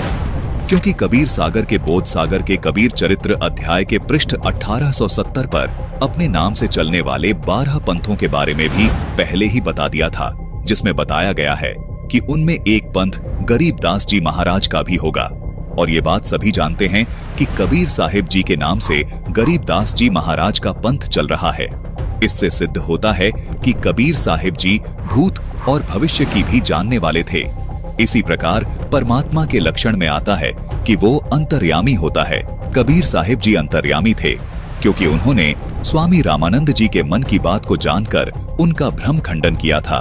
स्वामी रामानंद जी, जो कि उस समय के सबसे प्रसिद्ध ब्राह्मण थे, उन्होंने कबीर जी को कहा था कि मन की पूजा तुम लखी, मुकट माल प्रवेश, गरीब दास गति कौन लखे, कौन वर्ण क्या भेष। अर्थात हे कबीर परमात्मा, आपने मेरे मन की बात को बता दिया। आप किस नीच वर्ण में प्रकट हुए हैं और कैसी आपने वेशभूषा बना रखी है, आपकी लीला को कौन समझ सकता है। आप स्वयं पूर्ण परमात्मा हैं। लक्षण नंबर 12, पूर्ण परमात्मा सतचरित्र वाला होता है। प्रमाण ऋग्वेद मंडल नंबर 10, सूक्त 4, मंत्र 4। कबीर परमात्मा का चरित्र बिल्कुल पाक साफ है, वे सच्चरित्र वाले हैं। दर्शकों, संत रामपाल जी महाराज ने जिस काशी वाले जुलाहे को कबीर परमात्मा बताया है, इसके लिए संत रामपाल जी महाराज ने बिल्कुल ठोस प्रमाण आपके सामने प्रस्तुत कर दिए हैं। अनिरुद्धाचार्य जी, लक्ष्मी जी द्वारा चरण दबाए जाने से कोई भगवान नहीं हो जाता। भगवान वह होता है जो सृष्टि का रचयिता, पालक हो और जिसके प्रमाण वेद और गीता में हो। केवल दंत कथा से परमात्मा परिभाषित नहीं होता है। कबीर जी ने खुद कहा, हम ही अलख अल्लाह हैं, कुतुब गोस और पीर, गरीब दास खालिक धनी, हमरा नाम कबीर। दर्शकों, इन प्रमाणों से सिद्ध हो गया है कि वास्तविक नारायण कबीर परमेश्वर जी हैं। और इस बात के एक नहीं, पूरे दर्जन भर से अधिक प्रमाण है कि कबीर ही परमेश्वर हैं। आइए एक झलक ये भी दिखाते हैं कि कबीर परमेश्वर कब, कहां और किसको मिले। देखिए दर्शकों, अब आपको कबीर परमात्मा के गवाहों से अवगत करवाते हैं, जिन्होंने छाती ठोककर अपने अपने कालखंड में गवाही दी है कि परमात्मा कबीर ही है। आइए देखते हैं। सबसे पहले बात करते हैं हजरत मूसा, लगभग 1393 1273 ईसा पूर्व, प्राचीन मिस्र। हजरत मूसा जी की, यहूदी धर्म के प्रवर्तक माने जाने वाले हजरत मूसा जी को उनका अल्लाह उससे अधिक इल्मी अल खिज्र के पास जाकर इल्म ज्ञान प्राप्त करने के लिए कहता है, जिसका जिक्र कुरान शरीफ सूरा काफ 18 आयत 60 से 82 में है। और वह अल खिज्र जो हजरत मूसा को मजमा ए बहरेन में मिला था, वह कोई और नहीं बल्कि स्वयं कबीर जी थे, जो अलग अलग रूप बनाकर अच्छी आत्माओं को मिलते रहते हैं। इसी तरह कबीर परमात्मा हजरत मोहम्मद जी को मक्का सऊदी अरब में मिले, लेकिन मोहम्मद जी ने कबीर परमात्मा के ज्ञान को स्वीकार नहीं किया। इस विषय में संत गरीबदास जी ने कहा है, होते नबी मोहम्मद पीरा, जाकू मुर्शिद मिले कबीरा, उलट मोहम्मद महल पठाया, गुज बीरज एक कलमा धाया, रोजा बंग निवास दई रे, बिस्मिल की नहीं बात कही रे, 4 यार मिल मसलत भीनी, गऊ पकड़कर बिस्मिल की ही, तब हम मोहम्मद याद किया रे, शब्द स्वरूपी बेग गया रे, मुई गऊ हम बेग जिवाई, तब मोहम्मद के निश्चय आई, तुम्हा सत कबीर अलह दरवेशा, मोमिन मोहम्मद का गया अंदेशा। इसके अलावा कबीर परमात्मा हजरत अली सऊदी अरब को मिले, उन्हें कलमा प्रदान किया था। इस बारे में सूक्ष्म वेद में कहा गया है, गरीब अली अलह का शेर है, सीना स्वाफ शरीर, कृष्ण अली एकई कली, न्यारी कला कबीर, गरीब अली अलीलों हो गए, मोहम्मद पदम 50, कबीर एक का एक है, करो तास की आश। अब्राहिम अधम सुल्तान, बल्ख इराक। बल्ख शहर के बादशाह अब्राहिम अधम सुल्तान को कबीर परमात्मा अनेकों बार मिले, तब कहीं जाकर अधम सुल्तान का कल्याण हुआ, तथा अपनी पुस्तक मसनवी में सूफी संत रूमी ने इब्राहिम अधम सुल्तान के जीवन का भी वर्णन करते हुए कबीर परमात्मा अर्थात अल खिज्र के मिलने का जिक्र किया है। वही संत गरीबदास जी ने कहा है, हम सुल्तानी नानक तारे, दादू को उपदेश दिया, जात जुलाहा भेद नहीं पाया, काशी माहे कबीर हुआ। दर्शकों, यहाँ सुल्तानी शब्द बलख बुखारे के राजा इब्राहिम अधम सुल्तान के लिए संबोधित किया गया है। मंसूर अली व उसकी बहन शिमली को भी कबीर परमात्मा शम्स तबरेज के रूप में मिले थे, जिसका वर्णन कबीर मंशूर नामक पुस्तक में मिलता है। शेख फरीद मुल्तान पश्चिमी पाकिस्तान को मिले। सूफी संत रूमी कोन्या तुर्की को कबीर परमात्मा शम्स तबरेज के रूप में 15 नवंबर 1244 को कोन्या में मिले, जिसके बाद रूमी ने अपने मुर्शिद गुरु शम्स तबरेज की बड़ाई में लिखी 2 रचनाओं मसनावी और दीवान ए कबीर में भी कबीर परमात्मा अर्थात अल खिज्र का जिक्र किया है। संत नामदेव पुंडरपुर महाराष्ट्र को कबीर परमात्मा एक संत रूप में पुंडरपुर में मिले, उनके साथ अनेक चमत्कार किए। स्वामी रामानंद जी काशी उत्तर प्रदेश को सभी कबीर जी का गुरु मानते हैं, जबकि वास्तविकता यह है कि गुरु परंपरा बनाए रखने के लिए कबीर जी ने गुरु शिष्य की लीला की थी। वास्तव में तो स्वामी रामानंद जी स्वयं कबीर जी को अपना गुरु मानते थे।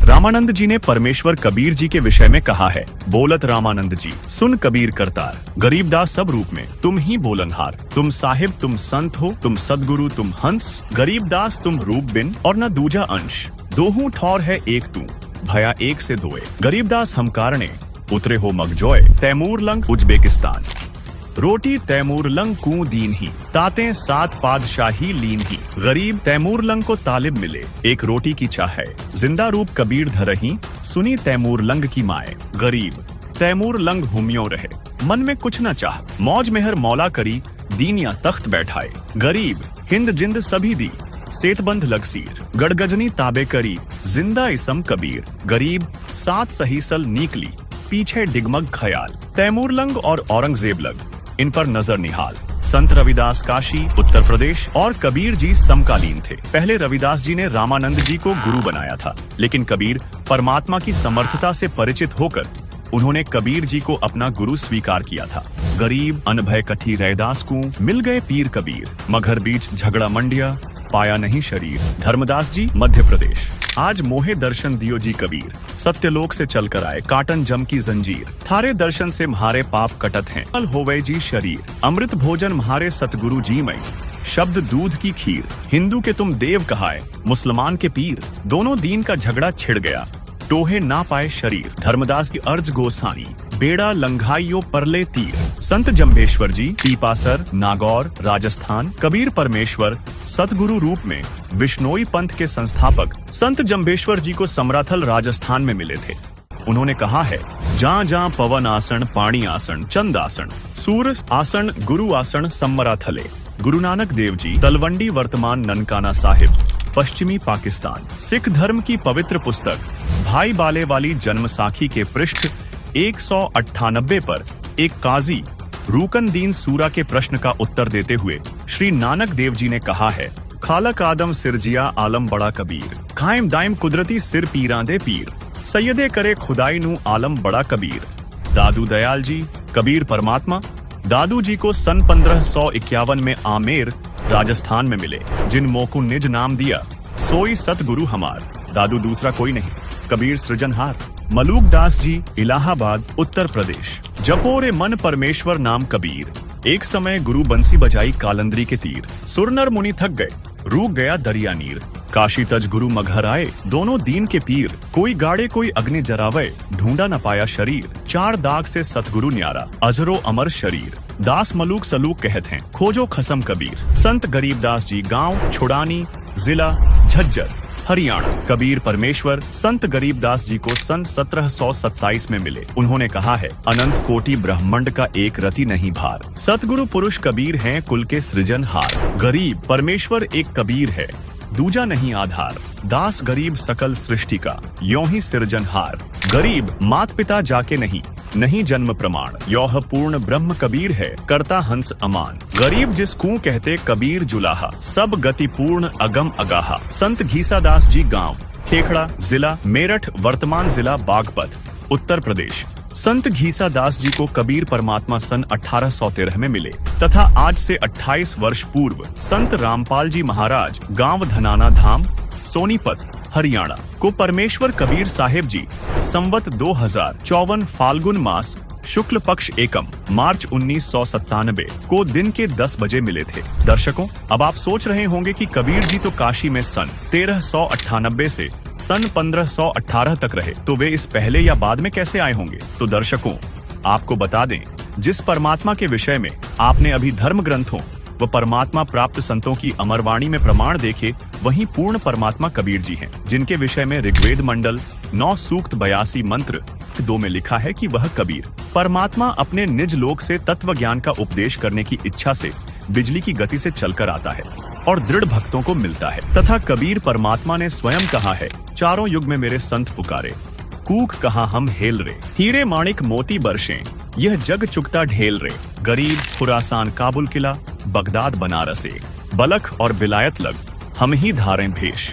अर्थात जैसे काशी बनारस शहर में कुछ समय रहे, ऐसे ही बगदाद में रहे। बगदाद से मंसूर निकाला, बनारस से रामानंद का उद्धार किया, बल्ख शहर से सुल्तान इब्राहिम इब्न अधम को निकाला, बिलायत यानी इंग्लैंड तक हम परमेश्वर कबीर जी ही वेश बदलकर लीला करते हैं। इससे सिद्ध होता है कि 600 वर्ष पूर्व काशी में जुलाहे की भूमिका करने वाले कबीर जी वास्तव में परमात्मा हैं। दर्शकों, अभी आपको अनिरुद्धाचार्य के अज्ञान को खोलकर बताया कि पूरे हिंदू समाज की आंखों में दिन दहाड़े कैसे धूल झोंक रहे हैं। वहीं दूसरी तरफ संत रामपाल जी महाराज ने शास्त्रों से प्रमाणित कर सच्चाई बताई। अब आपने सोचना है कि आप किस तरफ हो, सत्य की ओर या झूठ की ओर। सत्य को ग्रहण करना, असत्य से किनारा करना एक नेक मानव का परम कर्तव्य बनता है। इस वीडियो में निर्णायक तथ्य बताए गए हैं। सूक्ष्म वेद में बताया है कि विश्व के सभी जीवात्मा परम शांति वाले सनातन परम धाम में उस परमात्मा के पास रहते थे, जिसके विषय में गीता अध्याय 18 श्लोक 62 में कहा है कि हे भारत, तू सर्वभाव से उस परमेश्वर की शरण में जा, उसकी कृपा से ही तू परम शांति को तथा शाश्वतम स्थानम सनातन परम धाम यानी सत्यलोक को प्राप्त होगा। उस परमेश्वर का प्रमाण गीता अध्याय 8 श्लोक 1 में अर्जुन ने प्रश्न किया कि आपने गीता अध्याय 7 श्लोक 29 में जो तत् ब्रह्म कहा है वह तत् ब्रह्म क्या है, जिसका उत्तर देते हुए गीता अध्याय 8 श्लोक 3, 8, 9, 10, गीता अध्याय 15 श्लोक 4 तथा 17 आदि में कहा है। जिस लोक में वह तत् ब्रह्म यानी परम अक्षर ब्रह्म सत्य पुरुष रहता है, उसमें परम शांति है यानी महासुख है। उस सनातन परम धाम में गए साधक फिर लौटकर संसार में नहीं आते। जीवात्मा जब से परम अक्षर ब्रह्म यानी परमेश्वर से बिछड़ी है, यानी उस परम शांति वाले सनातन परम धाम से काल ब्रह्म के दुखालय लोक में आई है, उसी समय से ही इसको उस सुख का अभाव खल रहा है जो परमात्मा के पास था। उस सुख की खोज में इधर उधर भटक रही है। इस यात्रा में जैसा भी मार्गदर्शक मिला उस पर विश्वास कर लिया, क्योंकि भक्त का हृदय नम्र व श्रद्धायुक्त होता है। अधूरे ज्ञान से मानव समाज धर्मों में बढ़ता चला गया, अनेकों पंथ बन गए और इन जैसे नकली संतों की दाल गलती रही। अब आप सभी पढ़े लिखे हैं, शास्त्रों को पढ़े सुनी सुनाई कथाओं पर विश्वास न करें। अपने आत्माओं, एक इंटरनेशनल स्तर के चैनल है दोनों, जी जागरण और ये साधना। डिश टीवी पे यू चल है, एयरटेल पे यू और बाकी बहुत स्थानों पर केबलों पर आता है, और सब पे आध्यात्मिक ज्ञान चर्चा चला दी। और उनके मुंह में जबान नहीं रहा, सदमा सा हो गया सबके, सांस नहीं काटते। बोलो, बताओ, या तो मैं गलत कह रहा हूं तो बताओ, रामपाल गलत कह रहा है बताओ कितने फ्यूज हो गए वो सारे। कहते हैं तारा मंडल बैठ कर चांद बड़ाई खावे, उदय भया जब सूरज का स्यों तारों छप जावे।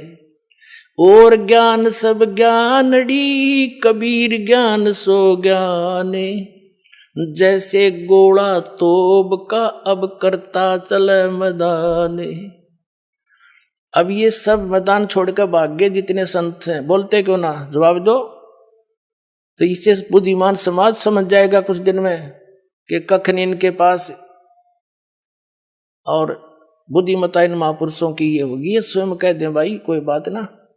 देखो, वही सदग्रंथ है जिनको मानते थे, उन्हीं में प्रमाण दास ने दे दी। ये सच्चाई है तो इन्होंने भी कहना चाहिए इस बात को। और कोई इसमें हार जीत नहीं होया करती, हार जीत तब मूर्ख आदमी बना कर।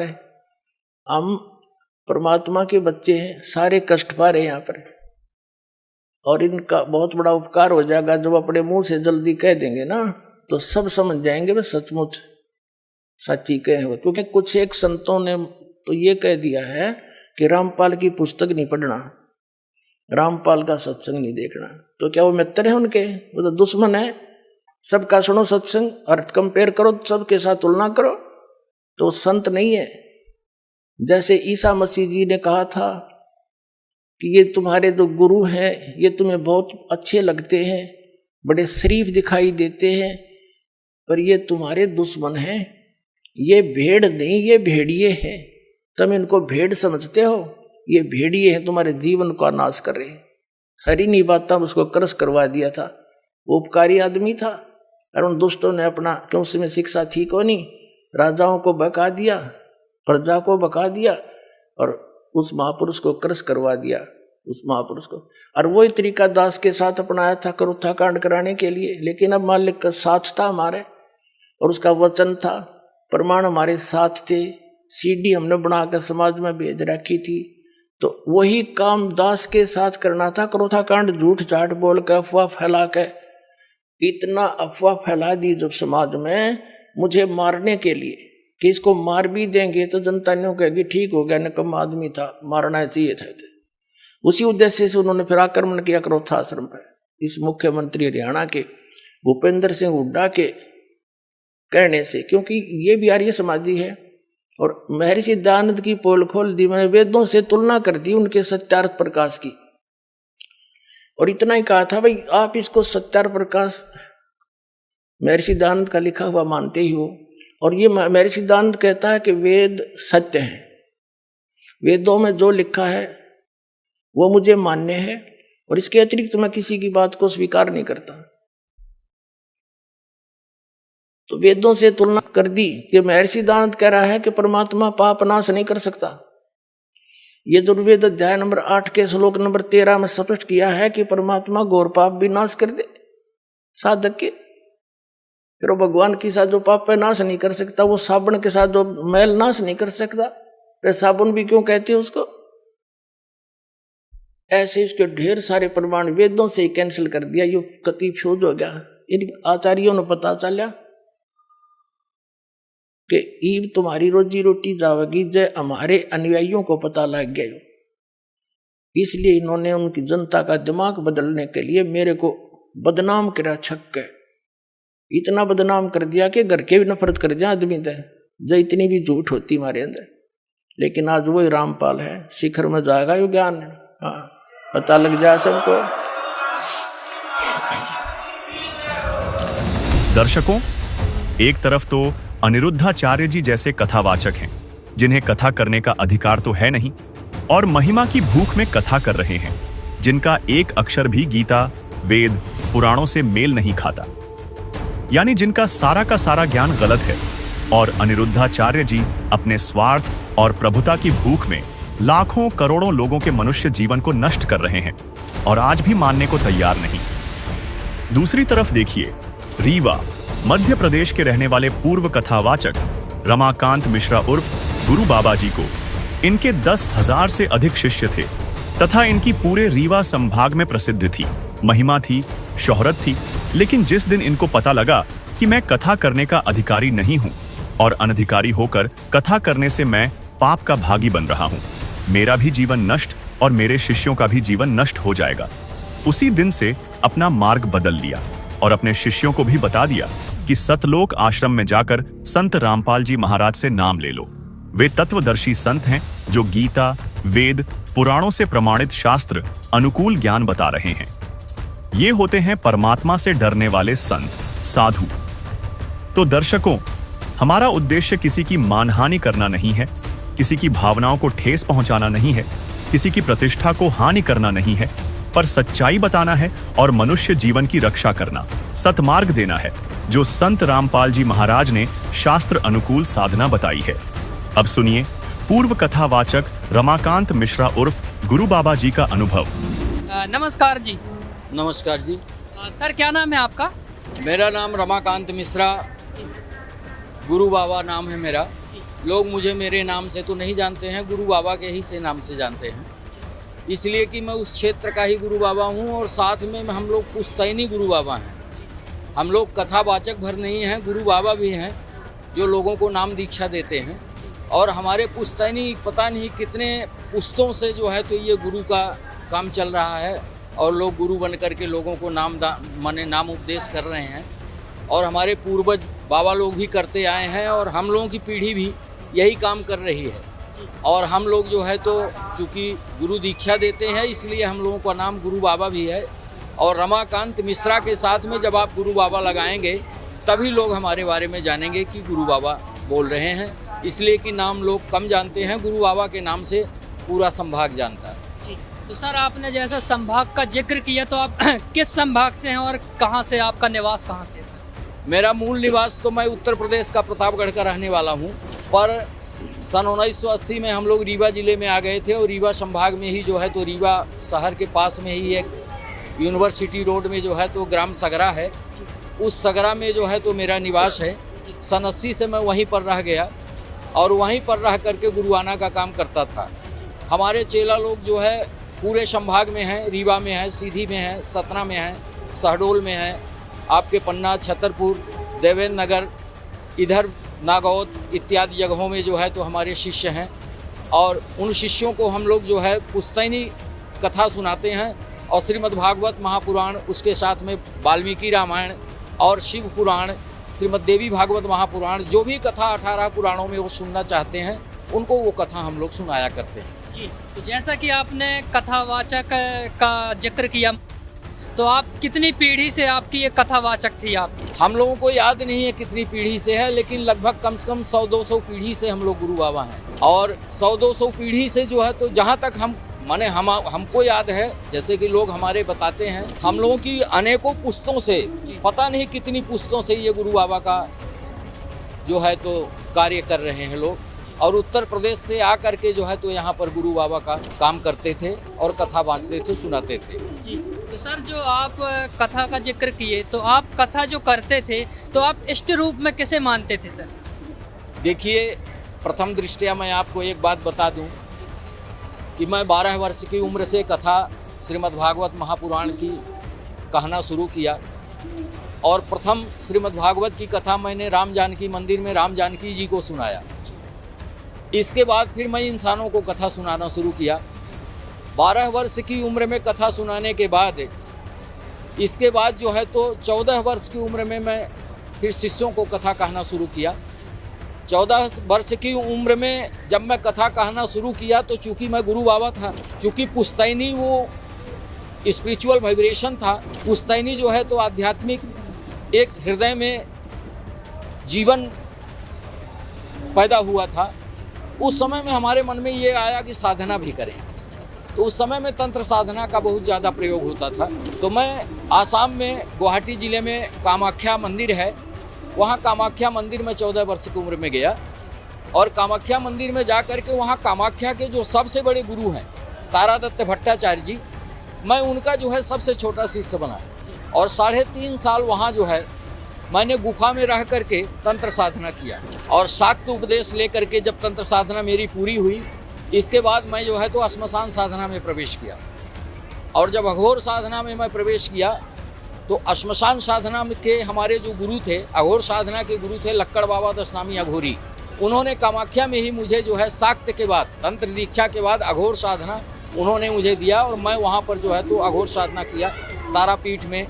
कामाख्या में जो गुवाहाटी श्मशान है, उस महा श्मशान में, वहाँ पर भी 1.5 साल रह करके मैंने श्मशान साधना किया। इसके बाद वहाँ से मैं जो है तो सीधे कलकत्ता आया। तो कलकत्ता में जो है तो आनंद मार्ग एक संस्था है, शायद आप लोग जानते हो, आनंद मार्ग संस्था जो है इंटरनेशनल ऑर्गेनाइजेशन है। उसमें हमको जो है तो योग तंत्र सीखने का मौका मिला, और हमारे गुरु थे उस समय डॉक्टर आनंद मूर्ति जी, जिनको PR सरकार कहा जाता था, और डॉक्टर आनंद मूर्ति जी स्पिरिचुअल और सोशियो दोनों फिलोसफी के जो है तो लेखक थे। उनसे हमको जो है तो योग तंत्र का ज्ञान हुआ। योग तंत्र के ज्ञान के बाद फिर मुझे धर्म प्रचार का जो है तो कार्य सौंपा गया, जिसमें धर्म प्रचार करने के लिए मुझे तमिलनाडु मद्रास भेजा गया। वहाँ प्रोविंशियल लेवल ऑर्गेनाइजर बनाया गया। प्रदेश स्तर का जो है तो मुझे तमिलनाडु में धर्म प्रचार करने का जो है तो ऑर्गेनाइजर बनाया गया, और वहाँ मैंने अन्ना साली यूनिवर्सिटी में बंगलौर में भी जो है तो प्रवचन किया पुनर्जन्म में। इसके बाद जो है तो मुझे हिमाचल प्रदेश का जो है तो प्रोविंशियल लेवल ऑर्गेनाइजर बनाया गया, जहाँ मैं शिमला में, चौपाल में, कुल्लू में, मनाली में, होशियारपुर में, बिलासपुर में, धर्मशाला में, किन्नौरी में, इन जगहों में जाकर के आनंद मार्ग में सनातन धर्म का जो प्रचार होना चाहिए, जो ज्ञान था, उस ज्ञान के आधार पर उस समय में जो डागमा चल रही थी, उस डागमा को ख़त्म करने के लिए, अंधविश्वास को ख़त्म करने के लिए जो प्रयास करना चाहिए, उसमें जब आनंद मार्ग में मैं जुड़ा तो मैं जो है पाखंडवाद को ख़त्म करने के लिए बहुत सारे प्रयास किए, और आनंद मूर्ति जी ने जो हमें ज्ञान दिया था, उस ज्ञान के आधार पर हमने धर्म का प्रचार किया। और आनंद मार्ग के प्रचार के बाद इसके बाद जो है तो मैं सीधे वहाँ से मेरी पोस्टिंग मद्रास में थी, मैं मद्रास से सीधे अपने घर आ गया रीवा जिला, और अपने सगरा गांव में आकर के वहाँ पर जो है तो गांव के लोगों ने मुझे 22 साल की उम्र में सरपंच बना दिया। चूँकि मैं उन सब का गुरु बाबा था, गुरु बाबा होने के नाते उन लोगों ने वोट भी हमें ही दिया। मैं सरपंच बना 22 साल की उम्र में। इसके बाद 28 साल की उम्र में जो है तो मैं जनपद सदस्य बना, उस क्षेत्र के लोगों ने मुझे सम्मान दिया और जितनी कथा होती थी श्रीमद् भागवत की कथा उस क्षेत्र में मैं ही किया करता था। जैसा कि आज आप बैतूल आए हैं, तो यहाँ की इस आश्रम के बारे में आपको जानकारी कहाँ से मिली? देखिए भाई साहब, मैं सारे शास्त्रों को पढ़ने के बाद गुरु जी के सत्संग को साधना चैनल में देखना प्रारंभ किया और बहुत दिनों से मैं इस सत्संग को देखना प्रारंभ किया। गुरु जी के बहुत सारे सत्संगों को मैं सुना, गुरु जी के ज्ञान को समझ करके, और तब मैं जो है संत शिरोमणि गुरुदेव के शरण में आया हूँ। यही ही बात नहीं, यहाँ तक ही नहीं जाती है बात यहाँ तक जाती है कि इस संसार में गुरु जी से बड़ा कोई गुरु नहीं है। और जिसको भी मोक्ष कराना हो, जिसको परमात्मा पाना हो, हालांकि स्वयं परमात्मा आए हुए हैं, बहुत सारे भविष्यवक्ता भविष्यवाणी भी कर रहे हैं, इसलिए जो है तो जिसको भी परमात्मा की प्राप्ति करना हो तो सतलोक आश्रम में आए और तत्वदर्शी संत शिरोमणि श्री रामपाल जी महाराज जी के शरणों में आकर के नाम दीक्षा ले और नाम उपदेश लेकर के परमात्मा की प्राप्ति करे। बाकी इस संसार में घनघोर कलयुग में और कोई दूसरा मार्ग नहीं है, इसलिए कि हमने भी अपनी बहुत सारी मान बढ़ाइयों को छोड़ करके परमात्मा के शरण में आया हूँ और परमात्मा को पाने की ललक थी। परमात्मा मुझे मिल गया है, अब मुझे किसी के मान बढ़ाई की ज़रूरत नहीं है, अब सिर्फ मुझे परमात्मा की है और परमात्मा के शरण में रह करके अपना जीवन बिताना है। जैसा कि आपने बताया आपके 10,000 शिष्य थे, तो कहीं ना कहीं आपकी समाज में भी अच्छी प्रतिष्ठा थी और आप कथा करते थे और आपके शिष्य भी बहुत सारे थे। तो महाराज जी ये सारी चीज़ें जो छोड़ करके और आप तत्वदर्शी संत रामपाल जी महाराज जी की शरण में जो आ गए हैं, तो आप और भी क्या अपने शिष्यों को भी ये ज्ञान के बारे में बताए हैं क्या? हाँ जी, मैं बहुत सारे शिष्यों को इसको बताया हूँ। लोगों को मैंने ये कहा है कि 7:30 बजे गुरु जी का सत्संग आता है, उसको आप सुनो। उन लोगों ने कहा भी कि गुरु जी आप कहाँ जा रहे हैं? उनको मैंने ये बताया कि मैं जहाँ जा रहा हूँ पीछे पीछे आ जाओ, कल्याण हो जाएगा। अगर तुम मान बढ़ाई के चक्कर में पड़ोगे, मेरे पीछे पीछे नहीं आओगे, तो तुम जहाँ थे वहीं पर रहोगे, उससे एक कदम तुम जो है आगे नहीं बढ़ पाओगे। अगर तुम गुरु मानते हो तो मेरे साथ में आओ, मैं तुम्हें जो है तो कैसे उद्धार हो, मनुष्य का जीवन कैसे उद्धार होगा, उसके लिए जो है तो मैं आपको तत्वदर्शी संत शिरोमणि गोविंद गुरु श्री रामपाल जी महाराज जी के शरण में ले चलता हूँ। चलिए, नामदान लीजिए और सब लोग अपने जीवन को सफल बनाइए। जी, जैसा कि आप कथावाचक थे और कहीं ना कहीं आप 12 साल से कथा कर रहे थे, तो ज्ञान तो बहुत सारा हो गया होगा। आप तो कथावाचक थे, आपको तो बरगलाया नहीं जा सकता है। क्या कहना चाहेंगे संत रामपाल जी महाराज जी के ज्ञान के बारे में? कि अगर मैं आया हूँ तो सारे प्रमाणों को देख करके आया हूँ। अभी अगर और प्रमाण आपको बताना शुरू कर दूं तो सुबह हो जाएगी, शाम हो जाएगी। गुरुजी ने जो प्रमाण दिए हैं वो वेद भी यही बोल रहे हैं। पंडितों ने जो है तो जो मंत्र पवित्र करने का अपवित्र पवित्रो वा बोलते हैं, इसका अर्थ यही है कि परमात्मा के नाम का सुमिरन करो तब पवित्र होगे। लेकिन ये लोग पानी छिड़कते हैं, नाम सुमिरन न कर, नाम जानते ही नहीं तो सुमिरन क्या कराएंगे और सुमिरन क्या बताएंगे। खैर, इसलिए बहुत थोड़े समय में मैं आपको बताना चाहता हूँ कि परमात्मा को अगर पाना है तो तत्वदर्शी संत शिरोमणि रामपाल जी महाराज जी के शरण में आइए। बाकी ज्ञान की बात मत करिए। ज्ञान तो मैं इतना बारीकी से ज्ञान को समझा हूँ तब जो है परमात्मा के शरण में आया हूँ। नहीं तो मेरे पास जो है तो हजारों शिष्य ऐसे हैं कि सुबह से लेकर शाम तक पढ़ने की लाइन लगती है। मेरे गाँव में, मैं जिस गाँव में रहता हूँ, मेरा आप लोग मोबाइल नंबर ले लीजिए और फ़ोन लगा करके यहीं से पूछ लीजिए कि रमाकांत मिश्रा गुरु बाबा यहाँ बैतूल आश्रम आए हुए हैं, तो ये कौन है? तो आपको लोग 12 बजे रात भी उठा करके फ़ोन बताएंगे कि अरे महाराज जी वहाँ कैसे गए हुए हैं। इसलिए जो है तो मैं सबसे ये प्रार्थना करता हूँ कि आप लोग जो है परमात्मा संत रामपाल जी महाराज जी की शरण में आइए। परमात्मा कह रहा हूँ इसलिए कि ब्रह्मा ही में गुरु रे बना पड़ा है। परमात्मा ही गुरु है, गुरु ही परमात्मा है, परमात्मा के अलावा कोई गुरु नहीं हो सकता। ये वेदांत भी बोलता है। इसलिए मैं परमात्मा बोल रहा हूँ कि परमात्मा ही गुरु है, गुरु ही परमात्मा है। तत्वदर्शी संत शिरोमणि श्री रामपाल जी महाराज जी के शरण में आए, परमात्मा की शरण गए और अपने जीवन का उद्धार करें।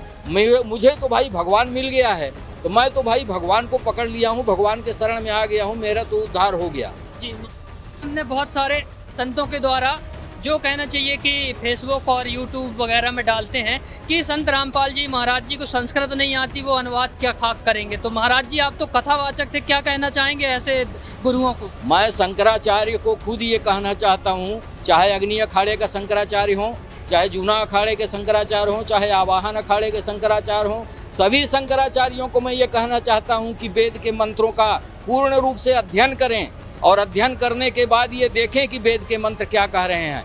आप कुशा की पैंती पहना रहे हो, वेद कह रहा है कि परमात्मा के नाम का सुमिरन करके उसको श्वास के द्वारा धारण करो, तब पवित्रीकरण होगा, पवित्री धारण होगा। और आप कुशा की पैंती पहना रहे हो, आप जो है तो जल छिड़क रहे हो पवित्र करने के लिए। वेद का मंत्र कह रहा है कि परमात्मा के नाम का सुमिरन करो, तब पवित्र होगो, एक्सटर्नल और इंटरनल, बाह्य और आभ्यंतर। और आप हमें दिखा रहे हो कि लीजिए चावल खाइए और थाली में गोबर रख के खिला रहे हो। तो जब हमको पता चल गया है कि ये गोबर खिला रहे हैं तो हम गोबर क्यों खाएंगे? हम तो चावल खाने के लिए तत्वदर्शी संत शिरोमणि के शरण में आएंगे, संत रामपाल जी महाराज जी की शरण में आकर अपना मानव जीवन सफल करेंगे। ये आपने कितनी कथाएं करी हैं? देखिए, मैं 12 साल की उम्र से कथा आज तक कहता ही आ रहा हूँ। आज मेरी उम्र 58 साल की हो गई है। और अगर नहीं विश्वास है तो ये हमारे पूर्व शिष्य हैं, ये पुष्पेंद्र दास जी हैं, अब तो दास हो गए हैं, यही हमको लेकर के यहाँ आए हैं। और जो है तो ये पुष्पेंद्र दास जी हमारे जो है शिष्य हैं। इनके गांव में बहुत हमारे शिष्य थे, ब्राह्मण भी थे, ठाकुर भी थे, इसलिए इनसे आप प्रामाणिकता ले सकते हैं, पूछ सकते हैं क्या सच्चाई। सर क्या नाम है आपका?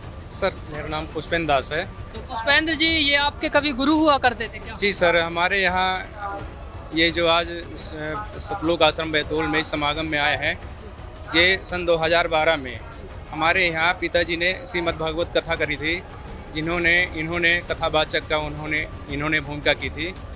और उस दौरान हमने भी इनसे गुरु दीक्षा ले ली थी, यानी हमने उसी समय हमने गुरु बनाया भागवत कथा के माध्यम से। जी सर। तो आप गुरु बनाए थे, लेकिन आपने गुरु संत रामपाल जी महाराज जी को बना लिया, तो इनको क्या कैसी चीज़ें बताए जो आज आपके गुरु भी यहाँ कथावाचक भी आ गए? जी सर, ये मैं बताना चाहूँगा कि सन 2012 में हमको नाम दीक्षा मिली। उस दौरान जो हमको गुरु मंत्र दिए थे वो श्री देवी दुर्गा जी का मंत्र दिए थे जाप करने के लिए, लेकिन हमने वो मंत्र बराबर नहीं किया, हमारा मन नहीं लगता था जब मंत्र जाप करते थे। इस दौरान हम परमात्मा की दया हुई और दिसंबर 2012 यानी मई को आपने कैसे क्या बताया इनको, पुस्तक वगैरह कैसे इनको ज्ञान? जी सर, जब परमात्मा जी का ज्ञान हुआ तो दास सन 2014 में बरवाला में जाके सदगुरुदेव जी से नाम दीक्षा लिया। उस दौरान हमने इनसे संपर्क किया कि परमात्मा धरती पर आए हुए हैं, आप जी ये ज्ञान समझिए। तो हमने इनको ज्ञान गंगा पुस्तक दी और साधना चैनल पर सत्संग सुनने के लिए हमने इनसे अनुरोध किया। इन्होंने बोला कि ठीक है, हम इसको देखेंगे, और बोले कि हमारे पास सदग्रंथ हैं, हम उनसे आपकी ज्ञान गंगा पुस्तक में जो ज्ञान है उसको मैच देखेंगे, उसमें कंपेयर करेंगे। यदि सही ज्ञान होगा तो आप जी के गुरु जी से हम नाम दीक्षा ले लेंगे। और इन्होंने उन सभी सदग्रंथों के माध्यम से सदगुरुदेव जी के ज्ञान को जांचा परखा, और आज जो मतलब परम संत गरीबदास जी महाराज के बोध दिवस के उपलक्ष्य में हमने इनसे प्रार्थना की कि आप चलिए भंडारे में और वहाँ का देखिए। यदि आपको रियल लगेगा कि वाकई वास्तविक जो ज्ञान है, जो भक्ति है यहाँ पर है, तो आप नाम दीक्षा लीजिए। और इन्होंने आज के यहाँ माहौल देखा तो ये आश्चर्यचकित रह गए कि ऐसा भी मतलब कोई स्थान है जहाँ पर कोई मतलब पाखंडवाद नहीं है, कोई नशा नहीं है, किसी प्रकार का राग द्वेष नहीं है। और ये पूरी तरह संतुष्ट होके परम संत सदगुरुदेव संत रामपाल जी महाराज जी से नाम दीक्षा लेके आज अपना आत्म कल्याण का मार्ग चुन लिया। आपने, आपके शिष्य ने बताया कि आप भी संत रामपाल जी महाराज जी से नाम दीक्षा ले लिए। ज्ञान गंगा की जो इनने बात करी है, ज्ञान गंगा कहीं ना कहीं विरोध वाली पुस्तक है, कहीं ना कहीं उसका विरोध होता रहता है, क्या कारण है महाराज जी उसका विरोध का? देखिए, ऐसा है कि ज्ञान गंगा पुस्तक उनको अच्छी नहीं लगती जिनको ज्ञान नहीं है, इसलिए कि ज्ञान गंगा का नाम ही ज्ञान गंगा है, ज्ञान की वो गंगा है। उस ज्ञान की गंगा में जब तक आदमी नहीं जाएगा तब तक उसको कैसे समझेगा। इसलिए ज्ञान गंगा ऐसी पुस्तक है कि पाखंडियों के लिए वो दुश्मन है, उनके पेट में लात मार रही है, इसलिए उनको ज्ञान गंगा समझ में नहीं आ रही है। और जिस दिन उनको समझ में ये आ जाएगी तो सारे लोग परमात्मा की शरण में आ जाएंगे।